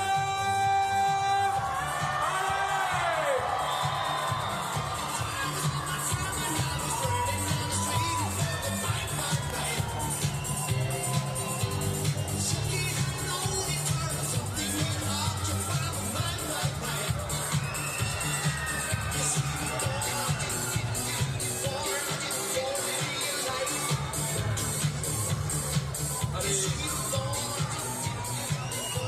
L'entraînement, le warm-up va débuter pour la seconde rencontre de cette matinée début d'après-midi. J'aimerais qu'on fasse du bruit, s'il vous plaît, pour l'équipe de la République populaire de Chine. Ladies and gentlemen, please welcome People's Republic of China!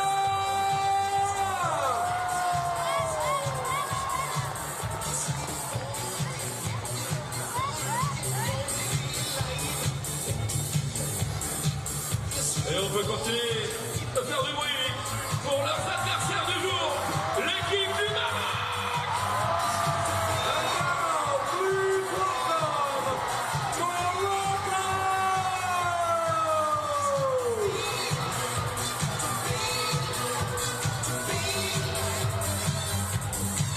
Et comme pendant la rencontre tout à l'heure entre le Japon et la Turquie, on va vous demander, là, pour le warm-up, l'entraînement, d'être bien sûr le plus silencieux possible pendant 20 minutes. Ensuite, on aura une dizaine de minutes pour refaire chauffer l'atmosphère ici au pied de la Tour Eiffel. Et place à cette rencontre pour la 5e et la 6e place de ce tournoi paralympique de sexy foot. And of course, Eric earlier will ask you during the 20 minutes of warm-up to be as silent as possible. Of course, the players need to hear the sides and the balls. But the warm-up didn't start yet. Pour l'instant, les chauffements n'ont pas encore commencé. Eh bien si. Ça y est, le coup de sifflet. Alors mesdames et messieurs, s'il vous plaît, silence maintenant pendant 20 minutes pour permettre aux joueurs de s'échauffer. Merci beaucoup.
l'école. Est-ce que c'est possible d'avoir une balle pour l'école, s'il vous plaît? Pas possible. Ok, merci. Comment je peux faire?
Allez, c'est la fin du warm-up, la fin de l'entraînement ici entre la République populaire de Chine et le Maroc. J'aimerais qu'on les applaudisse bien fort, s'il vous plaît.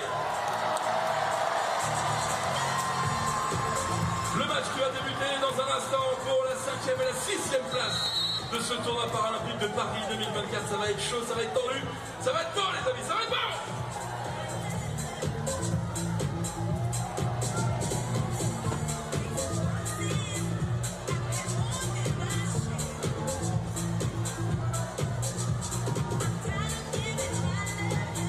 Allez, on peut les applaudir, ils sortent tranquillement. Allez, on peut les applaudir bien fort, s'il vous plaît. On a été très calme, vous avez été parfait, silencieux pendant l'entraînement. On va commencer à se chauffer. Allez, tout le monde!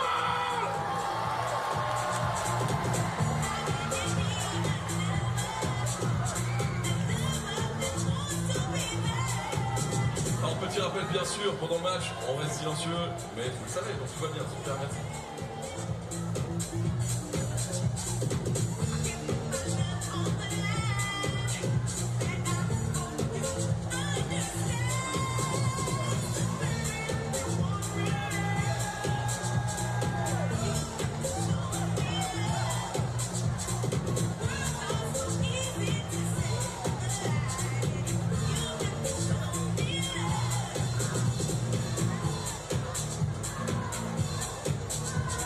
Et on peut également applaudir pour l'instant la sortie de l'équipe de la République populaire de Chine. Allez, un petit peu de bruit, on se chauffe. Ils vont revenir dans un instant.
Allez, ça va débuter d'ici quelques petites secondes, mais avant cela, j'aimerais qu'on fasse un maximum de bruit pour les volontaires.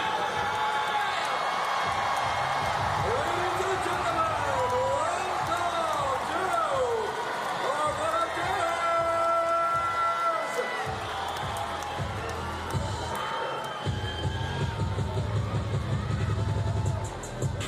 Allez, c'est parti, l'entrée des joueurs avec la République populaire de Chine. Faites-moi le bruit, Paris! Well, ladies and gentlemen, madame et monsieur, hello and welcome, bienvenue to the Eiffel Tower Stadium in Paris, where in just a few minutes we will be getting underway with Morocco and China, the fifth place match of the Ceci-Foot, the blind football tournament on day 8 of the Paralympic Games. Here you see China, third in Group A with 4 points from a 1-0 loss to France, a 2-0 win over Turkey, and a goalless tie with Brazil. It's now time to introduce Morocco, third of Group B, also with 4 points from a goalless tie with Argentina, a win over Japan, and a defeat to Colombia. So both teams hoping to end the competition on a high note.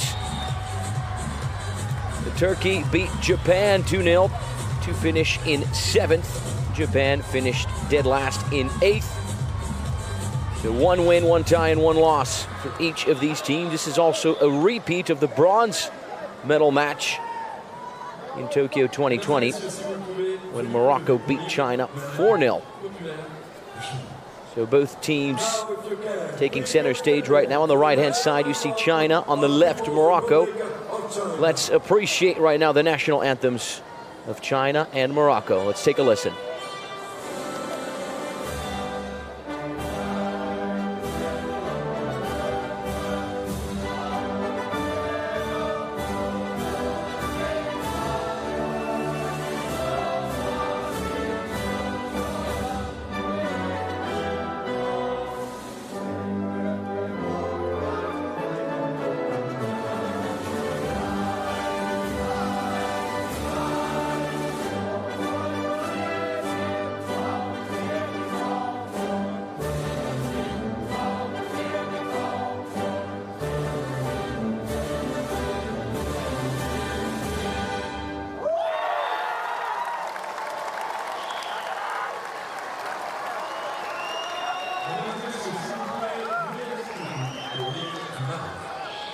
Please remain standing for the national anthem of Morocco.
And there you have it. Nice to see the Chinese and Moroccan national anthems ringing loud and clear here inside the Eiffel Tower Stadium. And we're just a few moments away from the first half, the first 15 minutes of playing time, the first chapter of this fifth place game.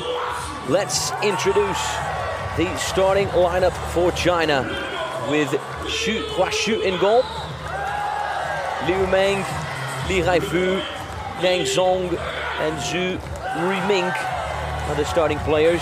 Hua Xu, the goalkeeper, was the best goalkeeper at the World Championship in Birmingham last year, so keep an eye out for him. He's had a solid competition thus far as well. In the Chinese dugout, we have Zi Huateng, Jiapin Zhang, the experienced captain, alongside Yutan Yu and Guasheng Xu. Li Minwu is the backup goalkeeper. Yutan Yu was part of the squad that won the silver medal in Beijing back in 2008. Here are the starters for Morocco. Khalid Kermadi getting his first start of the competition, playing alongside Saïd El Mselek, Rikam Lamlas, El Khabib Ait Paja, and Mohamed El Ramouchi. Mohamed El Ramouchi, also there he is, also getting his first start of the competition. Morocco led by head coach Driss El Montaki. Bronze in Tokyo 2020, five-time African champs. Here's the dugout with Samir Bara, Hussam Ghili, the captain, Ayoub Radimi, Zouraïr Snizla, alongside Abderrazak Ratab. Snizla is the player who scored all four of Morocco's goals in that 4-0 win over China in the bronze medal game in Tokyo. Morocco yet to score a goal from one of their own players. Their victory against Japan came from an own goal, so they'll be hoping to change that today. Rodolphe Marc, Pierrick Bonin, Charlotte Forrest, Carmelo Galvano, and Herminal Dante Lubrano are the officials from France, Italy, and Argentina. The timekeeper is Erling Diani Groskov. The scorer is Luis Elber Oliveros Escobar. And the mask referee is Attila Balint. Luis from Colombia, Erling from Brazil, and Attila from Romania. So a very international group of officials. Use the coin toss right now to determine who's going to get first possession. Taking center stage, we have the goalkeepers and captains on the Japanese side, or on the Chinese side, excuse me. Japan lost to Turkey in the 7th place game. So on the Chinese side, we have Li Haifu and the goalkeeper Hua Xu. On the Moroccan side, Hussam Ghili and Khalid Kermadi.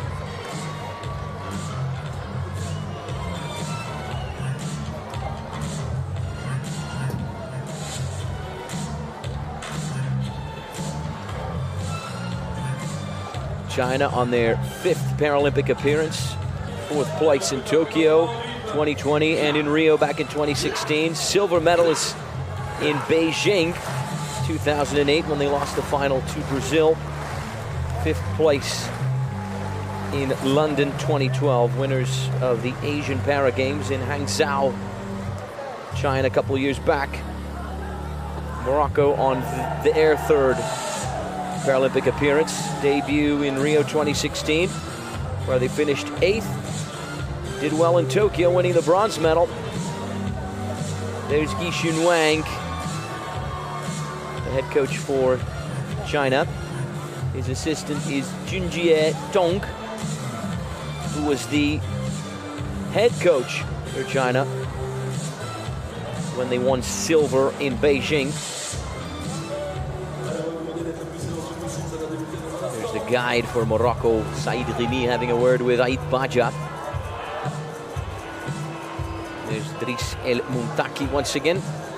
No cap on this time. China 3rd in Group A. A 1-0 loss to France, a 2-0 win over Turkey, and a goalless tie with Brazil. That was the campaign. Morocco 3rd of Group B, also 4 points. Goalless tie with Argentina, a win over Japan, and a defeat to Colombia on match day 3. This is match day 4 of the Ceci Foot, day 8 of the Paralympic Games. Supporters in the stands, men and women, young and old. It's nice to see the younger generations as well enjoying blind football.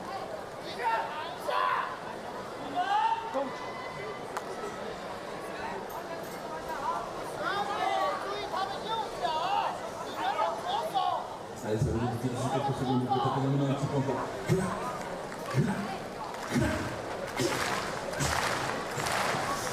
Here's Li Haifu and Liang Zhong.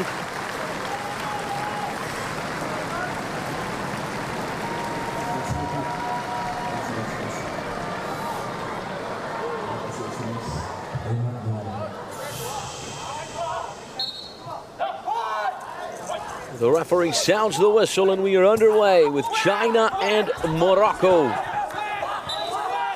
And Morocco with first possession to get us started. This is the 5th place match of the Ceci Foot tournament at the Paralympic Games. Here's Li Haifu, who scored 2 goals at the most recent Grand Prix. And this is Zhu Riming, scored one of the goals against Turkey, working his way inside. Phenomenal finish. What a powerful low laser, forcing Khalid Kermadi to work early in the match. Almost the first for China. The Asians off to a hot start, keeping in mind the last time these two teams met at the Paralympic Games in Tokyo, a 4-0 win for Morocco, with Zouhair Snisla scoring all 4 of the goals. Nice run here from Liu Meng, who's pressured by Ait Baja. As you can see, the field is divided into 3/3. If this is your first time watching Ceci Foot, in the middle third, that's where the coach can communicate to the player in possession. In the attacking third, that is the work of the guide. And then in the defensive third, that is where the goalkeeper can communicate with his teammate.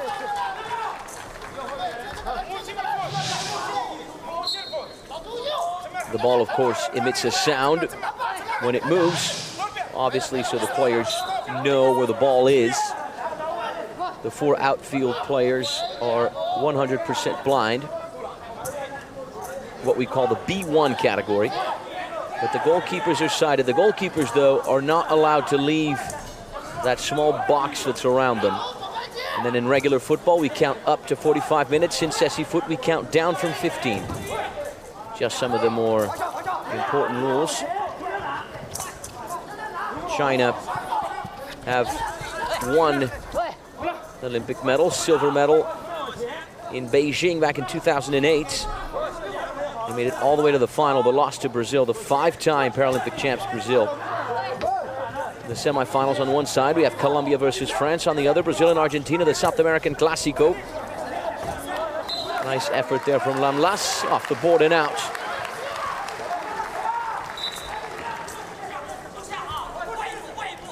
A long pass, it's a good one. Here's the effort on the goal line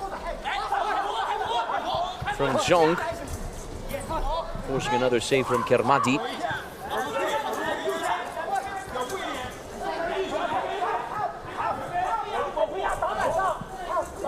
Covered by Lamlas, who's pressured by Li Haifu. Lamlas still going, working his way up the field.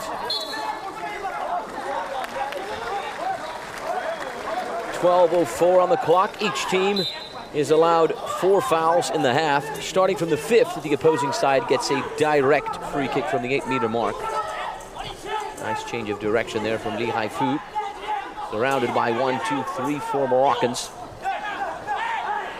Zong almost able to recover possession for China in the middle third. A nice little nutmeg there from Elim Selek. Good piece of individual skill working his way in. Eventually lost track of the ball. A good game so far.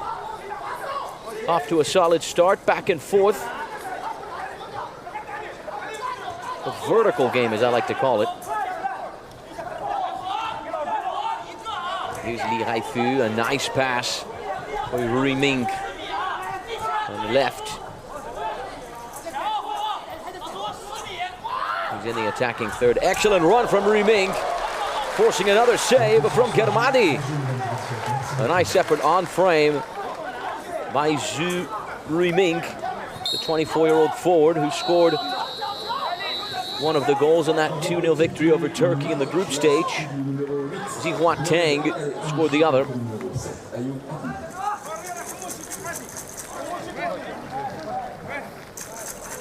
Ruiming so far in the tournament with 20 shots, 10 of those on target. Played 67 minutes, just over an hour in the group phase. Has committed 6 fouls and suffered 8. Those are numbers pertaining to the Chinese forward who almost scored a few moments ago. Elham Mouchi stepping off. Ayoub Khadimi jumping into action as Morocco have a corner kick.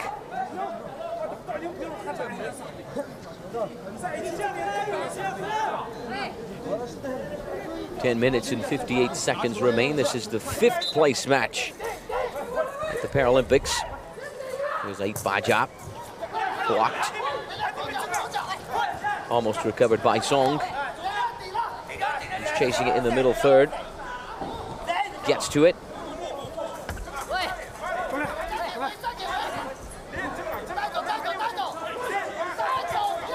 Song works his way inside. Able to find room on this left-hand side. Weaving his way forward. Recovered by Ayoub Radimi. Can he go all the way? Ran out of real estate there. And there's the Frige hat. Talk about a popular mascot.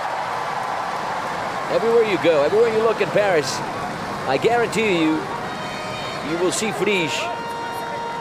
Be it a keychain, a t-shirt, a hat.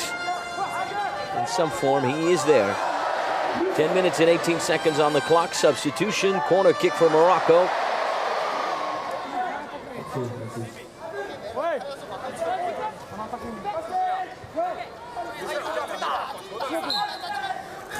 There's the whistle. And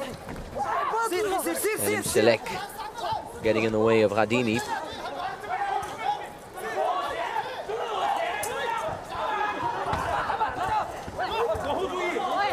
Morocco win it back with Lamlas. Good effort from Hikam Lamlas. Played 90 minutes in the group stage. Good amount of playing time for the experienced 33-year-old defender. There he is once again, trying to muscle his way through.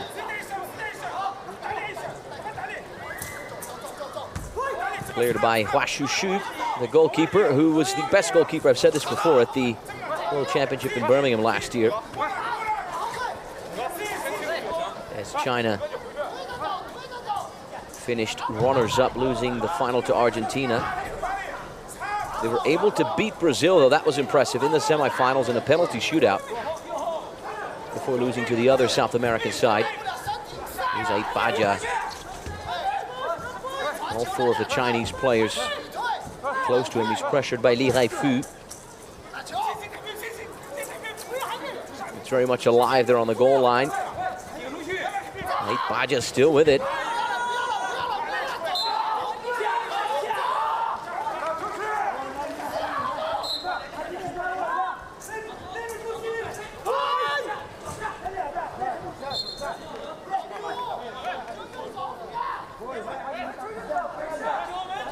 Less than 9 minutes to go, 8 minutes, 45 seconds on the clock.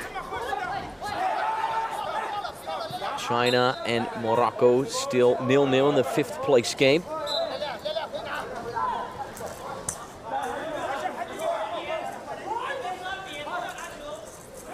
Here's Liang Zhong going for the long ball. Unable to connect though with Riming. Lamlas accelerating forward, running at the Chinese.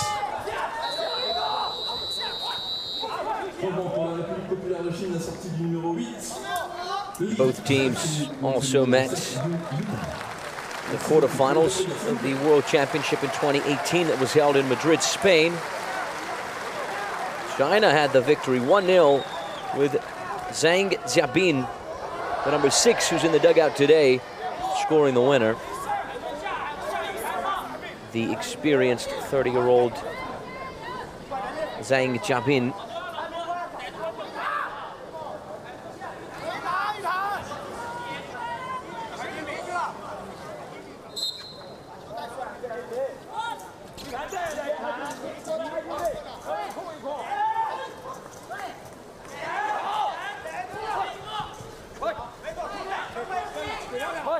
There's Yu Tan Yu,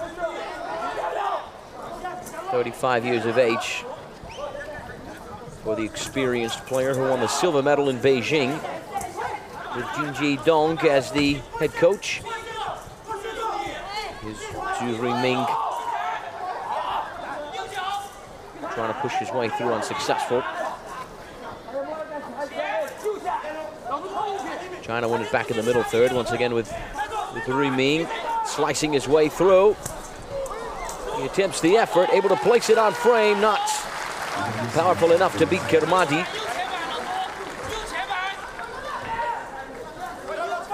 Elim Selek to restart play for Morocco. We have played our way past the halfway point of this first half.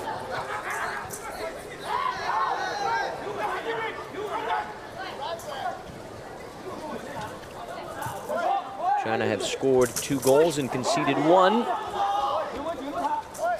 Morocco have scored 1 goal and also conceded 1. The goal they conceded was a golazo scored by Juan Perez Quintero, the Colombian,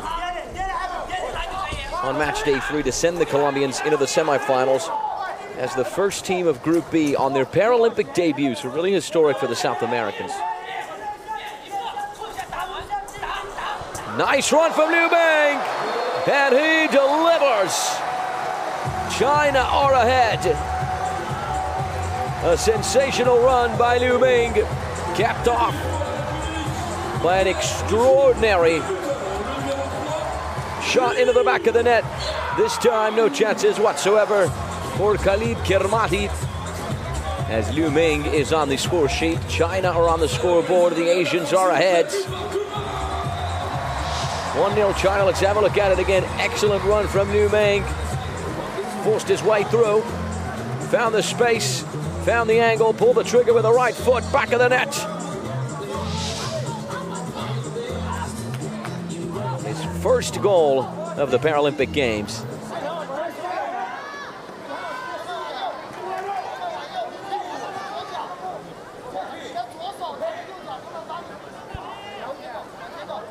The 29-year-old defender played 18 minutes in the group stage.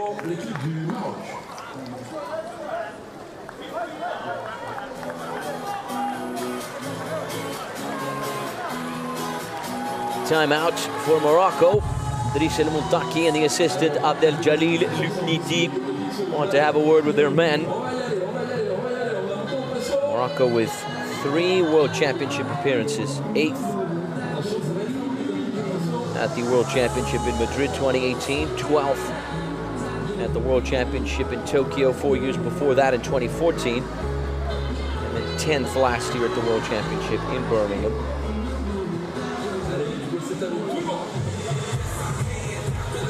Both Morocco and China ranked 10th in the International Blind Sports Federation, IBSA, that has a total of 64 affiliated squads. Morocco are the only African team in the top 10.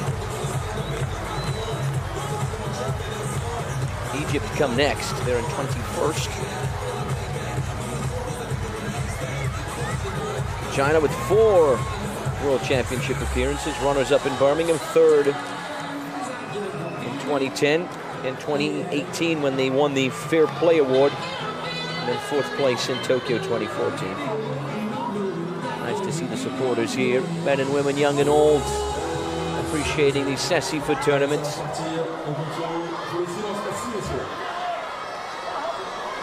Well, the children there certainly don't mind the cold and the cloudy skies. They're very, very happy to see themselves on the big screen. Always a special moment. I remember when I was a kid.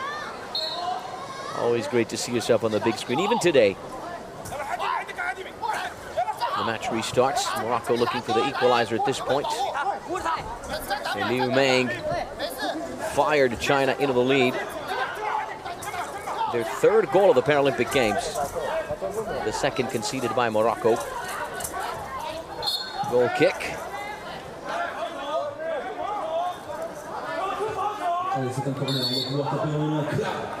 There's Saïd El-Mousselek. Back into action.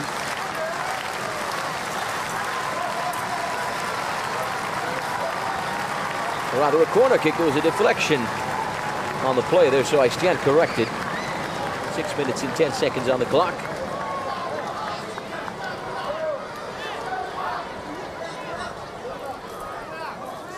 Ayoub Radimi.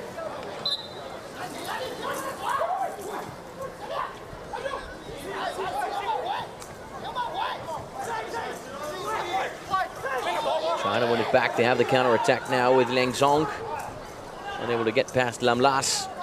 El-Mousselek recovers for Morocco in the middle third, only for a split second though, because here's Leng Zong once again weaving his way through. Too many players in front of him. Here's Ayoub Hadimi accelerating in the opposite direction. 5.5 minutes basically to go. It's a goal kick for China.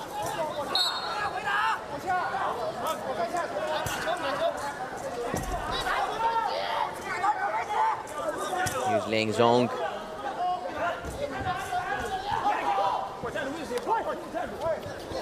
Unable to connect with Zhu Riming. He's an excellent run from Ait Baja. Unable to go all the way, and then he goes crashing into Huashishu. Ouch. The Morocco supporter there cannot believe it. Almost 1-1. Ait Baja had no idea Huashishu was right there. He kicked the Chinese goalkeeper at full strength. We certainly hope everything's okay with the best goalkeeper at the previous World Championship. Yellow card, of course, awarded to Ait Baja, who played 75 minutes in the group stage. His first yellow card of the competition for this challenge right here. Ouch. I would not want to be the Chinese goalkeeper in that situation. Oof.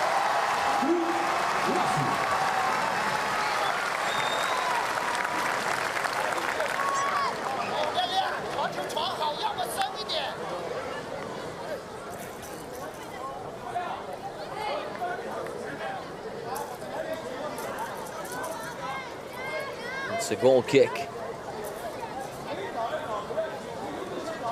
Rather a foul, but nonetheless a chance for China to restart play.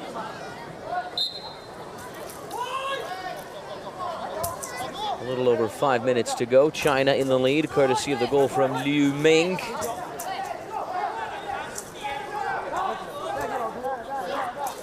Here's Zhu Riming, chased by Ait Baja.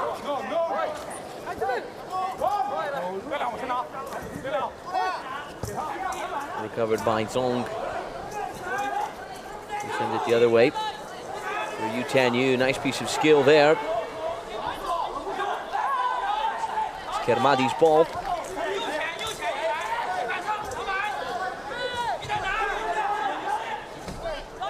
Yu Tanyu wins it back. He's in the attacking third. Not much of an angle there. He's pressured by Lamlas. Good piece of defensive play from the Moroccan defender. Here's Leng Zong weaving his way through. Great footwork from Liang Zong. Lamlas, he goes down halted in his tracks. It's a foul from Zhu Ruiming. Less than 4 minutes to go. Morocco with a set piece. A good chance to try and equalize. Here's the replay.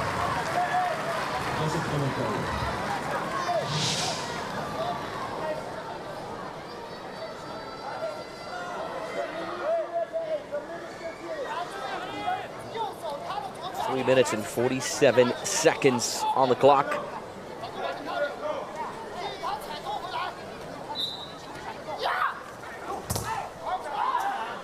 The effort from Elum Select blocked. China with 57% ball possession, 43 against Morocco. 6 minutes of actual playing time for the Asians, just 4 minutes for the Africans. China have so far been a little bit superior, and they have been able to translate that superiority into a goal, which is really what matters. When Japan faced Turkey, Japan had almost 60% ball possession, more shots on target, more corner kicks, but Turkey ended up winning it 2-0. Here's Zhu Ruiming, who drives it back towards Hua Chuxu, who smashes it up the field. Unable to connect with Yu Tianyu. Kermadi sends it back. Liang Zong was in the way. Less than 3 minutes to go. Liang Zong accelerating. Phenomenal run from Liang Zong, almost scoring a wonder goal. He went for glory and he almost found it. Weaving his way through. Slicing his way forward past the Moroccan defense. He was 1v1 with Kermadi. Lucky for the Moroccan goalkeeper, the finish wasn't quite as good as the run, was it? Less than 2.5 minutes to go. Elum Select doing well to get his body there. Liang Zong recovers for China in the attacking third. Lamlas quickly reclaims possession for Morocco, but he was disrupted by his teammate. Here's Elum Select, nutmeg on Yu Tianyu.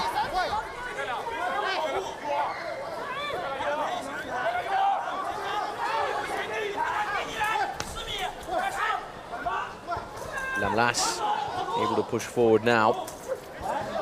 Good piece of defending there from Zhu Ruiming. Able to get his cleat in the way. It's eventually picked up by Ayoub Radimi. Liang Zong giving him a tough time. Less than 2 minutes to go. And there's the whistle. 1 minute and 31 seconds on the clock. There's a substitution for China now. Li Haifu is going to jump back into action. He had a couple of goals at the Grand Prix in France in late May, early June. And China made it all the way to the final, but lost to Colombia 1-0. With John Gonzalez, Blind Football's Radamel Falcao, scoring the winner. Morocco with a chance to restart the play from their defensive third. Keeping in mind, the crowd can only make noises when the ball is out of play. So as soon as the match commences, everyone has to quiet down. 1 minute and 20 seconds on the clock, less than that now. Here's Liang Zong. The playmaker for the Chinese, a very important part of this Chinese team.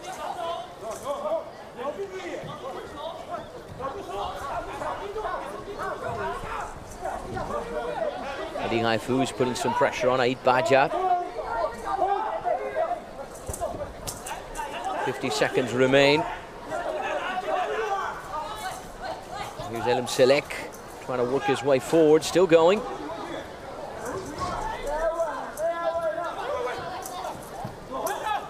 No other alternative but to turn back and inside. Morocco still have it now with Ait Baja, who gets past Li Haifu.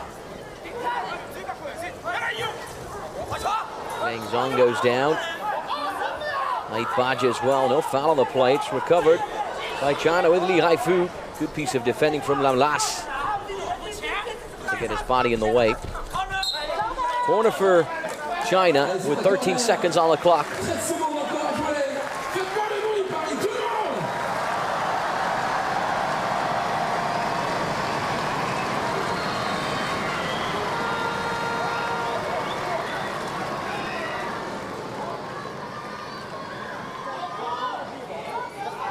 China with 6 shots, 5 on goal. Morocco with 4, just 1 on target. Corner kick for the Asians. Morocco are defending, China are attacking. All of the Moroccan players inside their own area as Li Haifu and Liang Zong preparing for the corner kick on that right-hand side. Nice pass for Zhu Ruiming, looking for his second goal of the Paralympic Games after scoring against Turkey. And that's the end of the first half. China are in the lead, courtesy of the goal from Liu Meng 9 minutes into the match. His first of the Paralympic Games, China's third. The Asians are ahead en route to the 5th place finish. At the moment, Morocco finishing Paris 2024 in 6th. In just a few moments, the highlights and the statistics of this first chapter. 10-minute halftime break right now. A chance for everyone here in attendance to enjoy the halftime spectacle.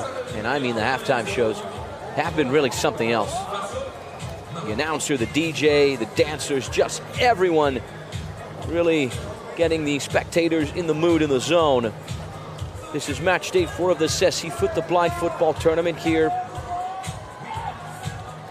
at the Paralympic Games.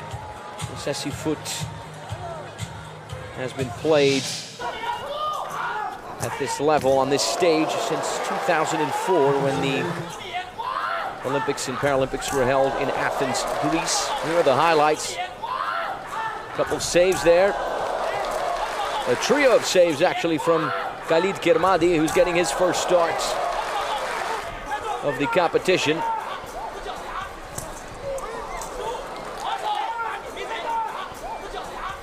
After this attempt here from Zhu Ruiming, the Chinese would break the deadlock with Liu Meng. He went all the way, able to muscle his way past Lam Las. A shot there with his right foot into the back of the net. A low, powerful finish to beat the Moroccan goalkeeper. Liang Zong, as usual, providing some danger. China are ahead. Here are the match statistics. China with 6 shots, 5 on target. 4 for Morocco, just 1 on frame. China with a little bit more ball possession, 51 against 49. 1 yellow card for Morocco. For Ait Baja. These are the statistics of this first chapter.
Allez, on va rester silencieux.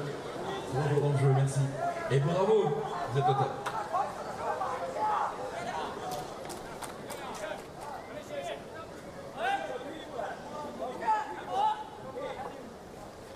All right, everyone, we're just a few moments away from the kickoff whistle that'll get us started for the second half, the final chapter, the final 15 minutes of playing time between Chinese and Moroccans. This is the 5th place match of the Paralympic Games.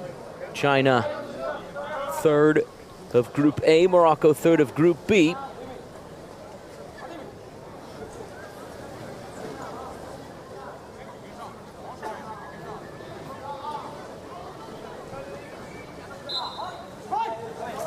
The ref sounds the whistle and we are underway.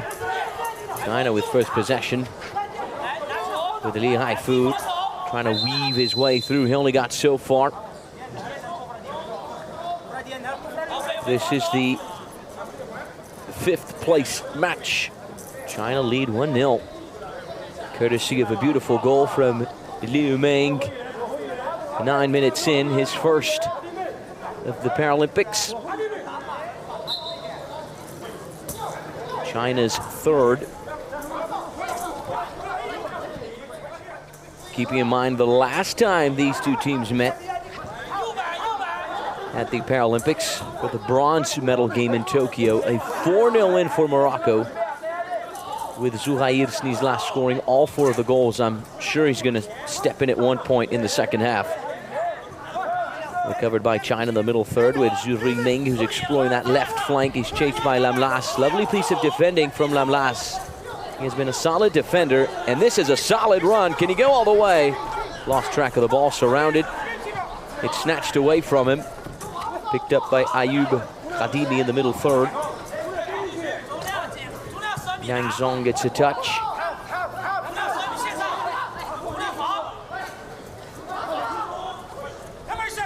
Good work from Lamlas. He takes the shot and finds the outside of the net. Not bad at all from Hikam Lamlas. Here's the replay. He played 90 minutes in the group stage, where he had 5 shots, 2 on target, committed 5 fouls and suffered 3. Nice work from Zhu Ruiming.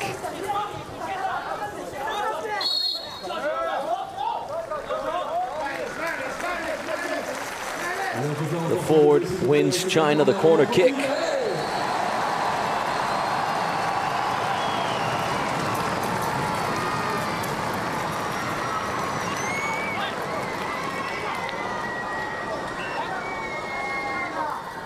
China did well in holding Brazil to a goalless draw, but it was really that loss to France that kept them from advancing to the semifinals.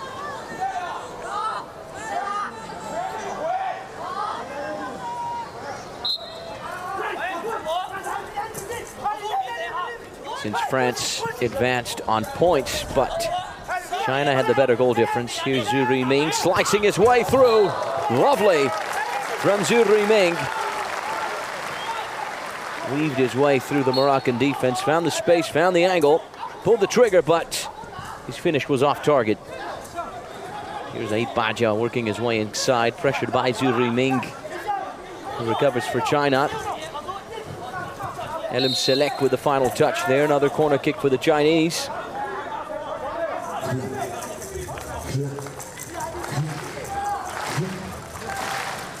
China with 4 corner kicks.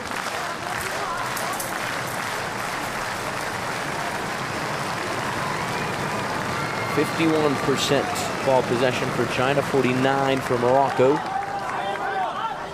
8 minutes of actual playing time for both teams. Just a few of the statistics pertaining to this very good match thus far. Here's Li Haifu. Powerful effort that goes wide.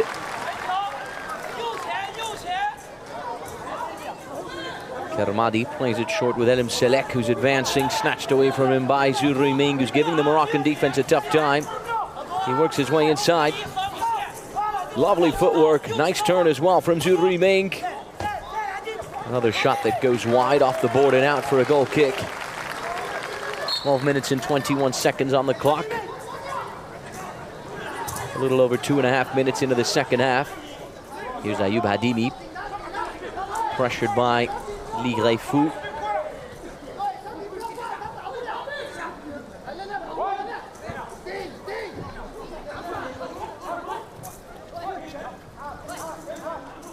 Ait Bajau recovers for Morocco in the middle third. He's pressured by Liang Zong. Nice turn to find that left wing. Running at China. Goal kick.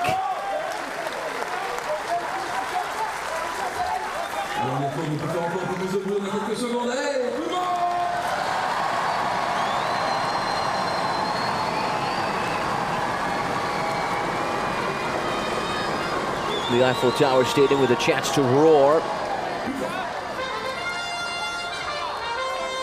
And the children to thank for that, of course, before the corner kick is taken. Hua Shushu, the goalkeeper, making sure his teammates are in the right place, closing down that near post. Baja just outside of the area. It's a corner kick for Morocco. Elim Selek blocked by Liang Zong, who has the counter-attack for China. He accelerates, tries to weave his way through, still going. A nice run from Liang Zong, almost going all the way. He had the clear goal-scoring opportunity. Kermadi once again forced to showcase his skills. Here's the replay. The left-footed shot saved by Kermadi, who has turned up on a number of occasions. Corner kick for China on the left with 11 minutes and 25 seconds to go. Just one team foul on the Chinese side. Still none for Morocco. China with 10 shots, 6 on frame.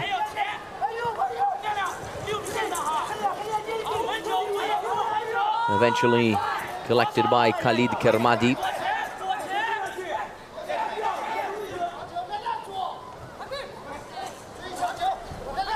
The experienced Khalid Kermadi, 42 years of age, for the Moroccan goalkeeper who's starting a match for the first time. Here's Ghadimi, he was in the right place at the right time. But he couldn't quite take advantage of it, could he? Now Zhu Rinming is running in the opposite direction. He had the final touch, just a goal kick for Morocco. Kermadi plays it short with Elim Selek.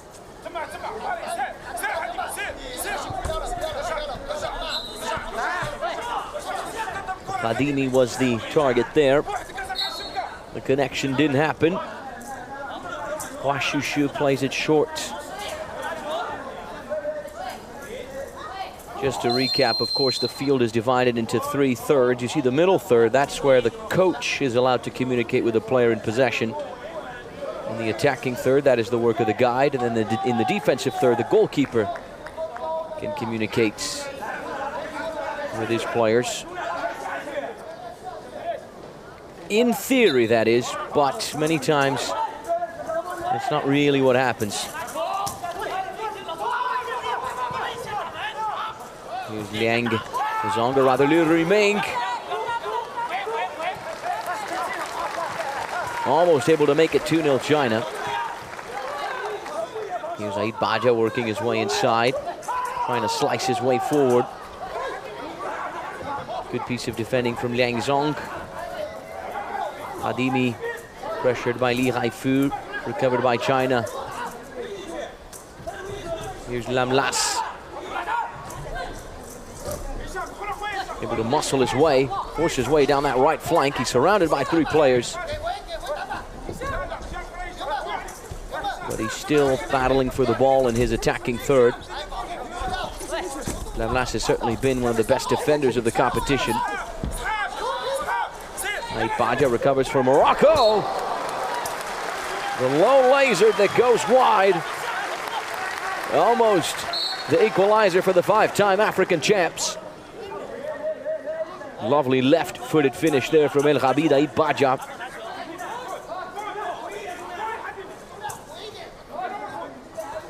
Nine minutes to go.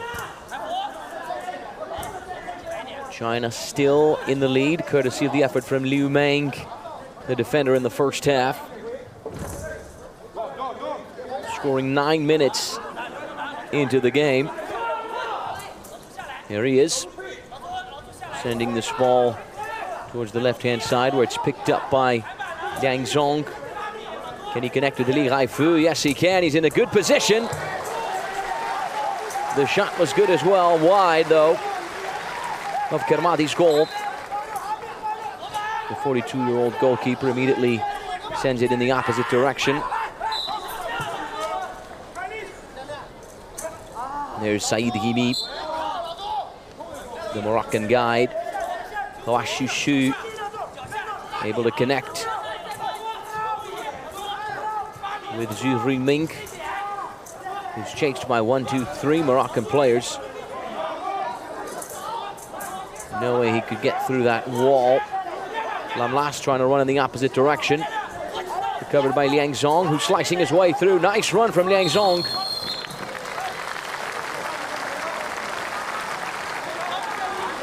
There was a foul on the play. It's a Chinese set piece.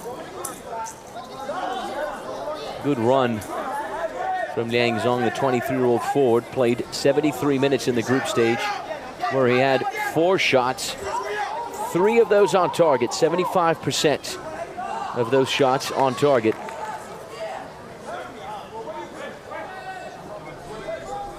Morocco now with 2 team fouls. Set piece for the Chinese, who are looking to double their lead. Here's the replay of the foul. Yeah, the contact came in from Ghadimi.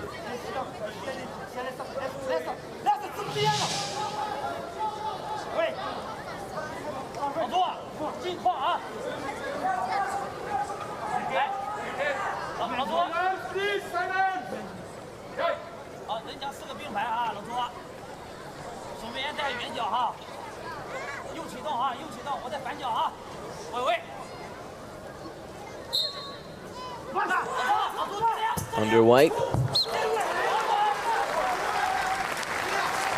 The effort there from Zhu Ruiming goes wide.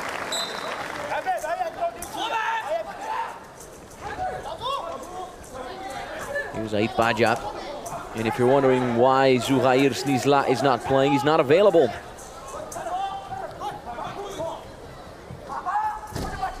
Suspended, picked up. A couple of yellow cards.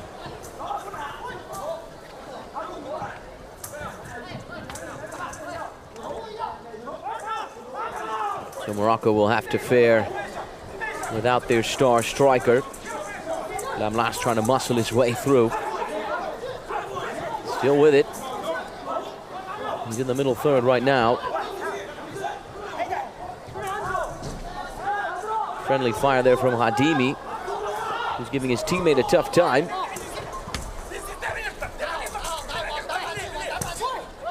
Good clearance, powerful clearance from Zhu Ruiming. Collected on the other end by Saïd El Mselek.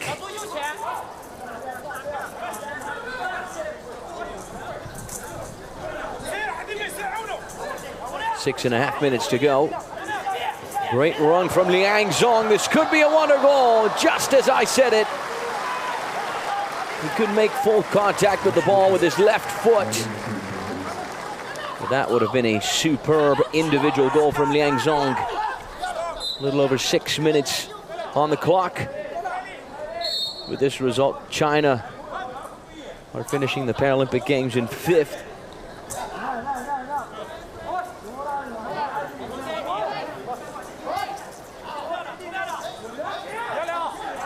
China debuted in blind football at the Paralympic Games in Beijing way back in 2008. And on their debut, they made it all the way to the final, losing only to Brazil. 4 years after that, they finished in 5th in London, and then a 4th place finish in Rio 2016 and Tokyo 2020. Se situer à la fois sur le terrain et par rapport au but. Je sais que c'est compliqué, mais attendez bien la fin de l'action avant de vous enflammer.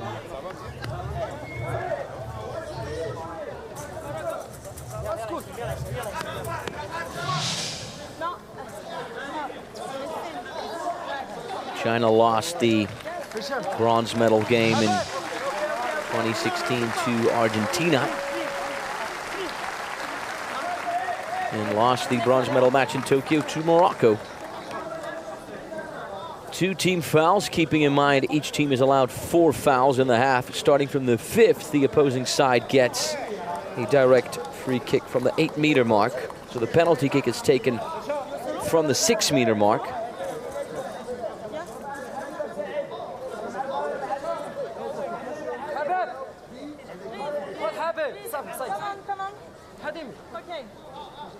Morocco with a chance to restart play from their defensive third. 5 minutes and 47 seconds remain. El Mselek able to connect with Ait Bajab. Long-range effort. A low, powerful shot off target.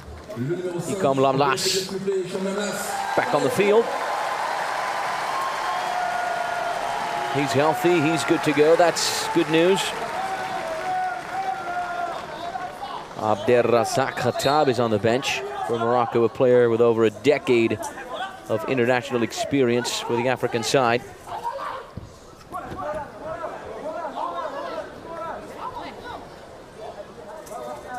Li Haifu and Hadimi battling for the ball. Liu Meng emerges triumphant. Works his way into the middle third on the left-hand side.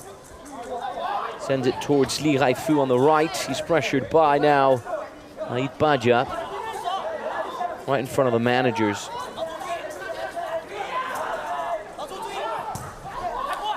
Washushu, first time, hits it up the grass.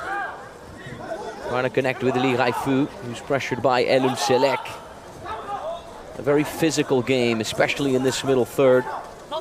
especially close to the boards. You really have to praise the strength, the resilience of these players running into each other at full force, full strength. And then what's most impressive is they get right back up. Less than 5 minutes to go. Elim selected the little nutmeg there. Yang Zong recovers. Only for a split second as Hadimi wins it back for Morocco.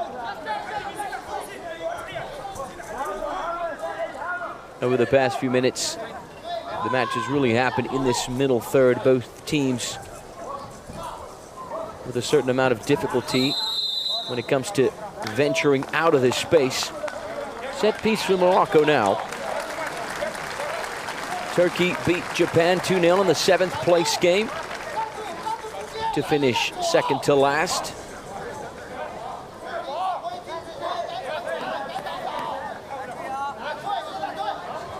Japan finished 8th on their 2nd Paralympic appearance. Turkey finishing 7th on their 3rd Paralympic appearance. China on their 5th. Morocco on their 3rd. We're talking about 2 Paralympic medalists here before us. China silver in Beijing 2008, Morocco bronze in Tokyo 2020, competition that was of course played in 2021 due to the COVID-19 pandemic. 3 minutes and 39 seconds on the clock. It's a set piece, an indirect free kick for Morocco. Saïd El Mselek racing forward. Able to force his way into the attacking third, but then unable to get past Zhu Ruiming, who's running at Morocco. Can he go all the way? Good piece of defending from the African side with Hikam Lamlas. Recovered by Ait Baja in the middle third.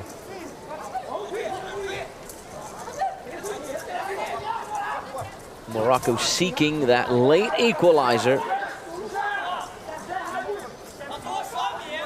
Zhu Ruiming, nice piece of skill, great footwork from the forward. China have 3 team fouls, so 2 more and Morocco will get the direct free kick. Here's Elim Selek. He crashes into Liang Zong.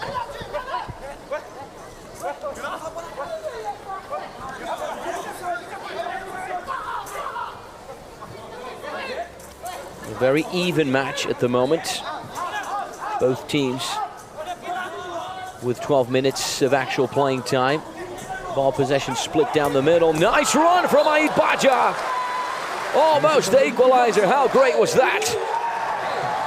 A lovely low laser that almost found the back of the net. It forced Guashushu to come up with an extraordinary save. Let's have a look at it again. The right-footed shot with the tip of the cleat. Almost into the bottom corner. Here are the shots. 13 for China, 6 on frame, just 7 for Morocco, 2 on target. That was one of them. The 5-time African champs have the corner kick from the right-hand side. Here's Guashushu, the goalkeeper, making sure his teammates are in the right place. 2 minutes and 15 seconds on the clock. Fasten your seatbelts, everyone. It's expected to be good. Now Morocco have a little bit more ball possession, 52 against 48. This is their 3rd corner kick.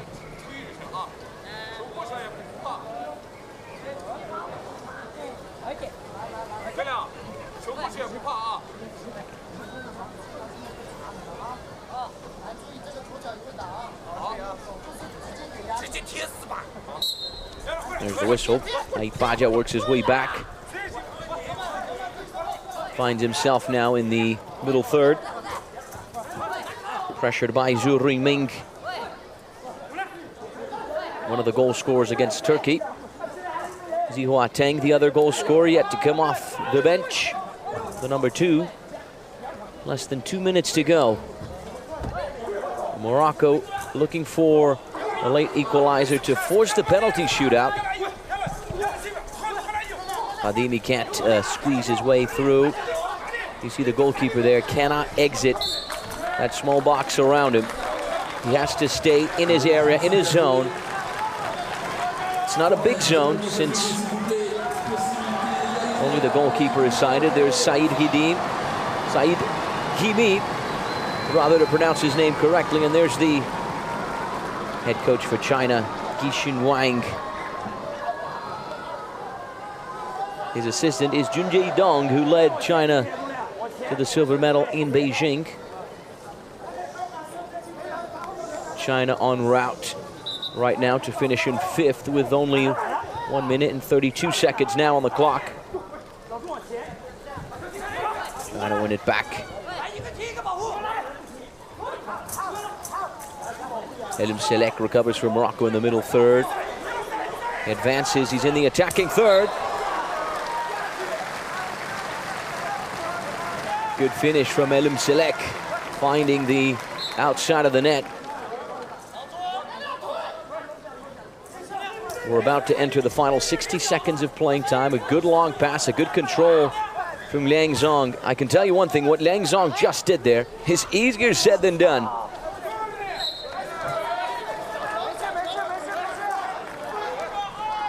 Another corner kick for Morocco.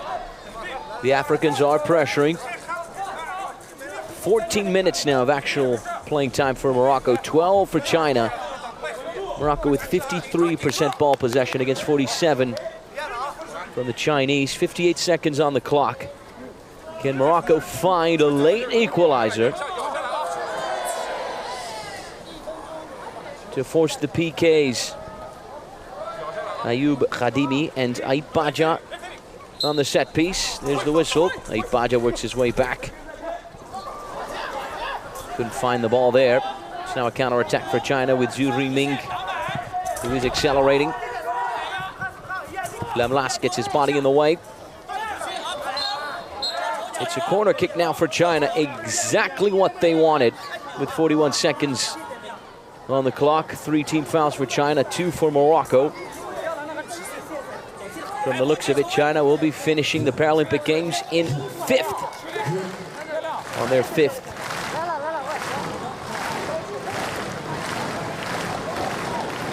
Paralympic appearance.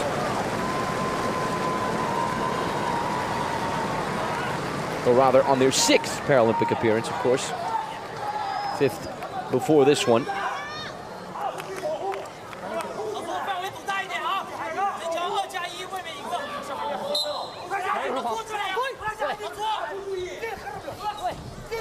Zhu Riming works his way back into the middle third. Lovely footwork there to keep it, to retain possession for China. Or actually, I stand corrected. I did the math wrong. China, yes, now on their 5th Paralympic appearance. There we go.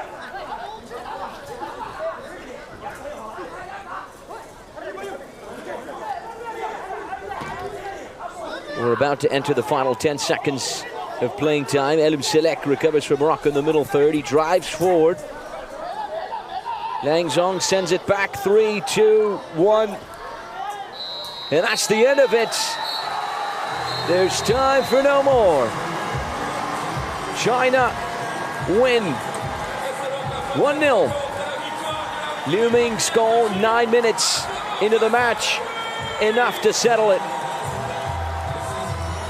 China finish the 2024 Paralympic Games in Paris in 5th.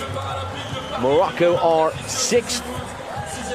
China with a 5th place finish on their 5th Paralympic appearance.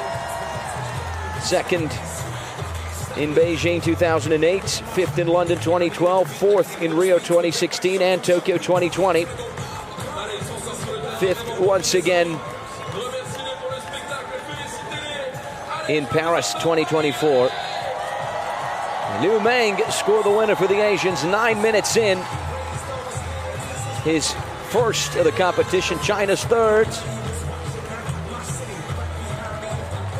Morocco on their 3rd Paralympic appearance. 8th in Rio 2016 on their debut. Bronze medal in Tokyo. And now a 6th place in Paris. But you really have to praise, you really have to congratulate both of these teams for being on this big stage, for qualifying. Here are these statistics. China with more shots on target, and more goals. Same number of corner kicks, a little less ball possession though, 48% against 52 from Morocco. The final rank of the bottom four. So China in 5th, Morocco in 6th, Turkey in 7th, and Japan in last. In the earlier game, Turkey beat Japan 2-0. 2 goals in the second half.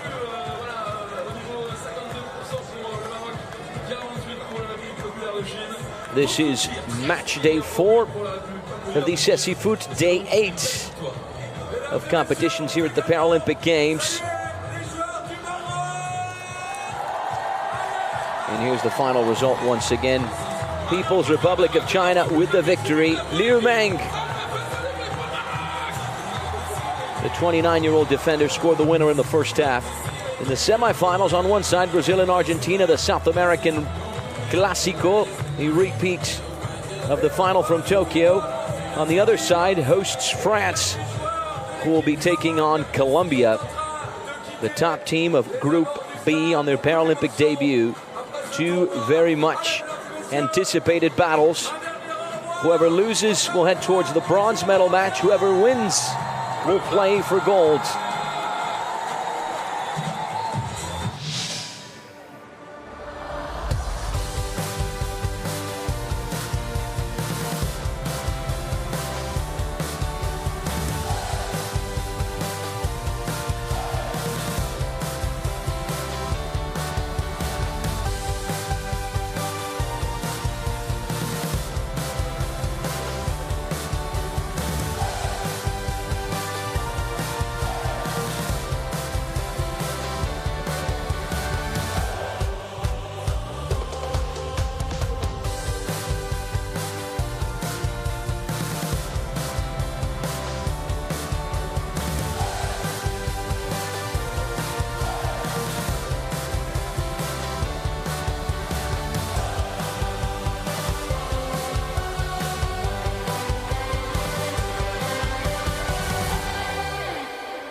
The Chinese blind football team ends the Paralympic Games on a high note, beating Morocco by the score of 1-0, courtesy of the strike from Liu Meng in the first half, to finish the competition in 5th on their 5th Paralympic appearance. Morocco on their 3rd Paralympic appearance, therefore end the competition in 6th. This is match day 4 of the CECI Foot, the blind football tournament here at the Paralympic Games that are on day number 8.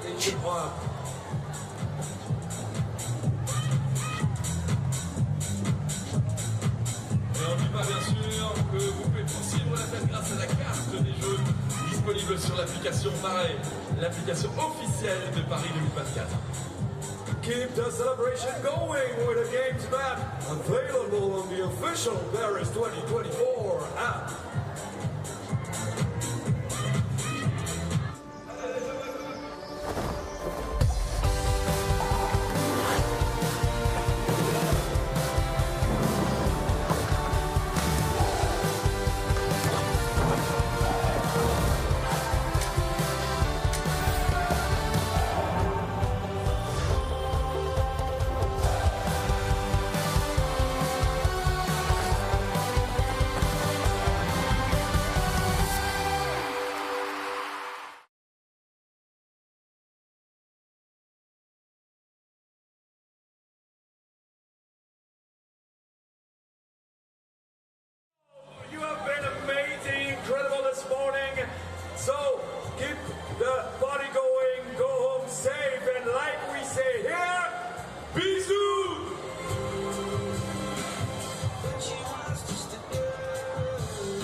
Jean-François Chevalier.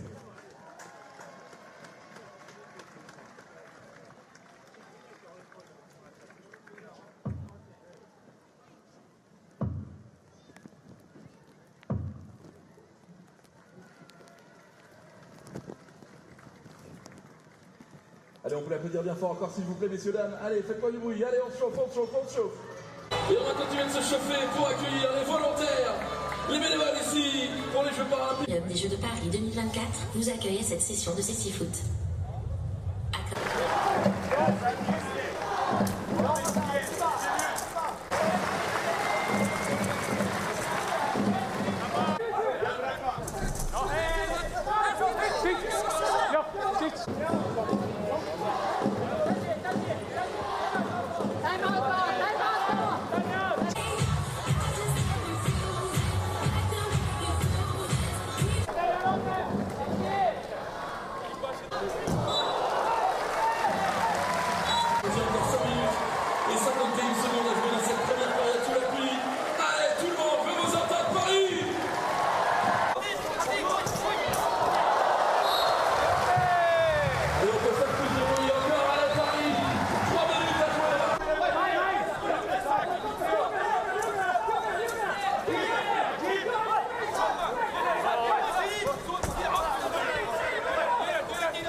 Orayı kapat. Burası uzak. Sol.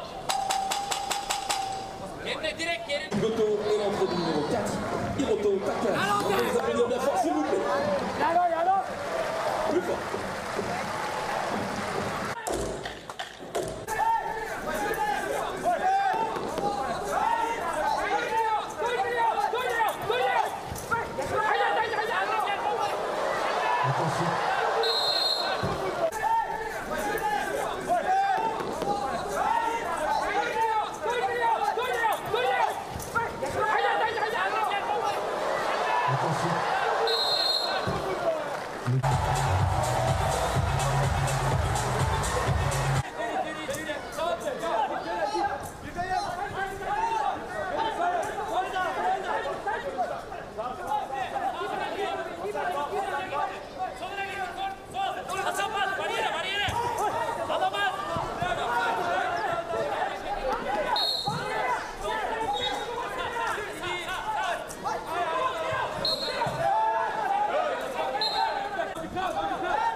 Ça va être chaud, ça va être tendu, ça va être bon les amis, ça va être bon.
va arriver côté le corner. 我们先带圆脚哈，右启动啊，右启动，我再反脚啊，喂喂。让。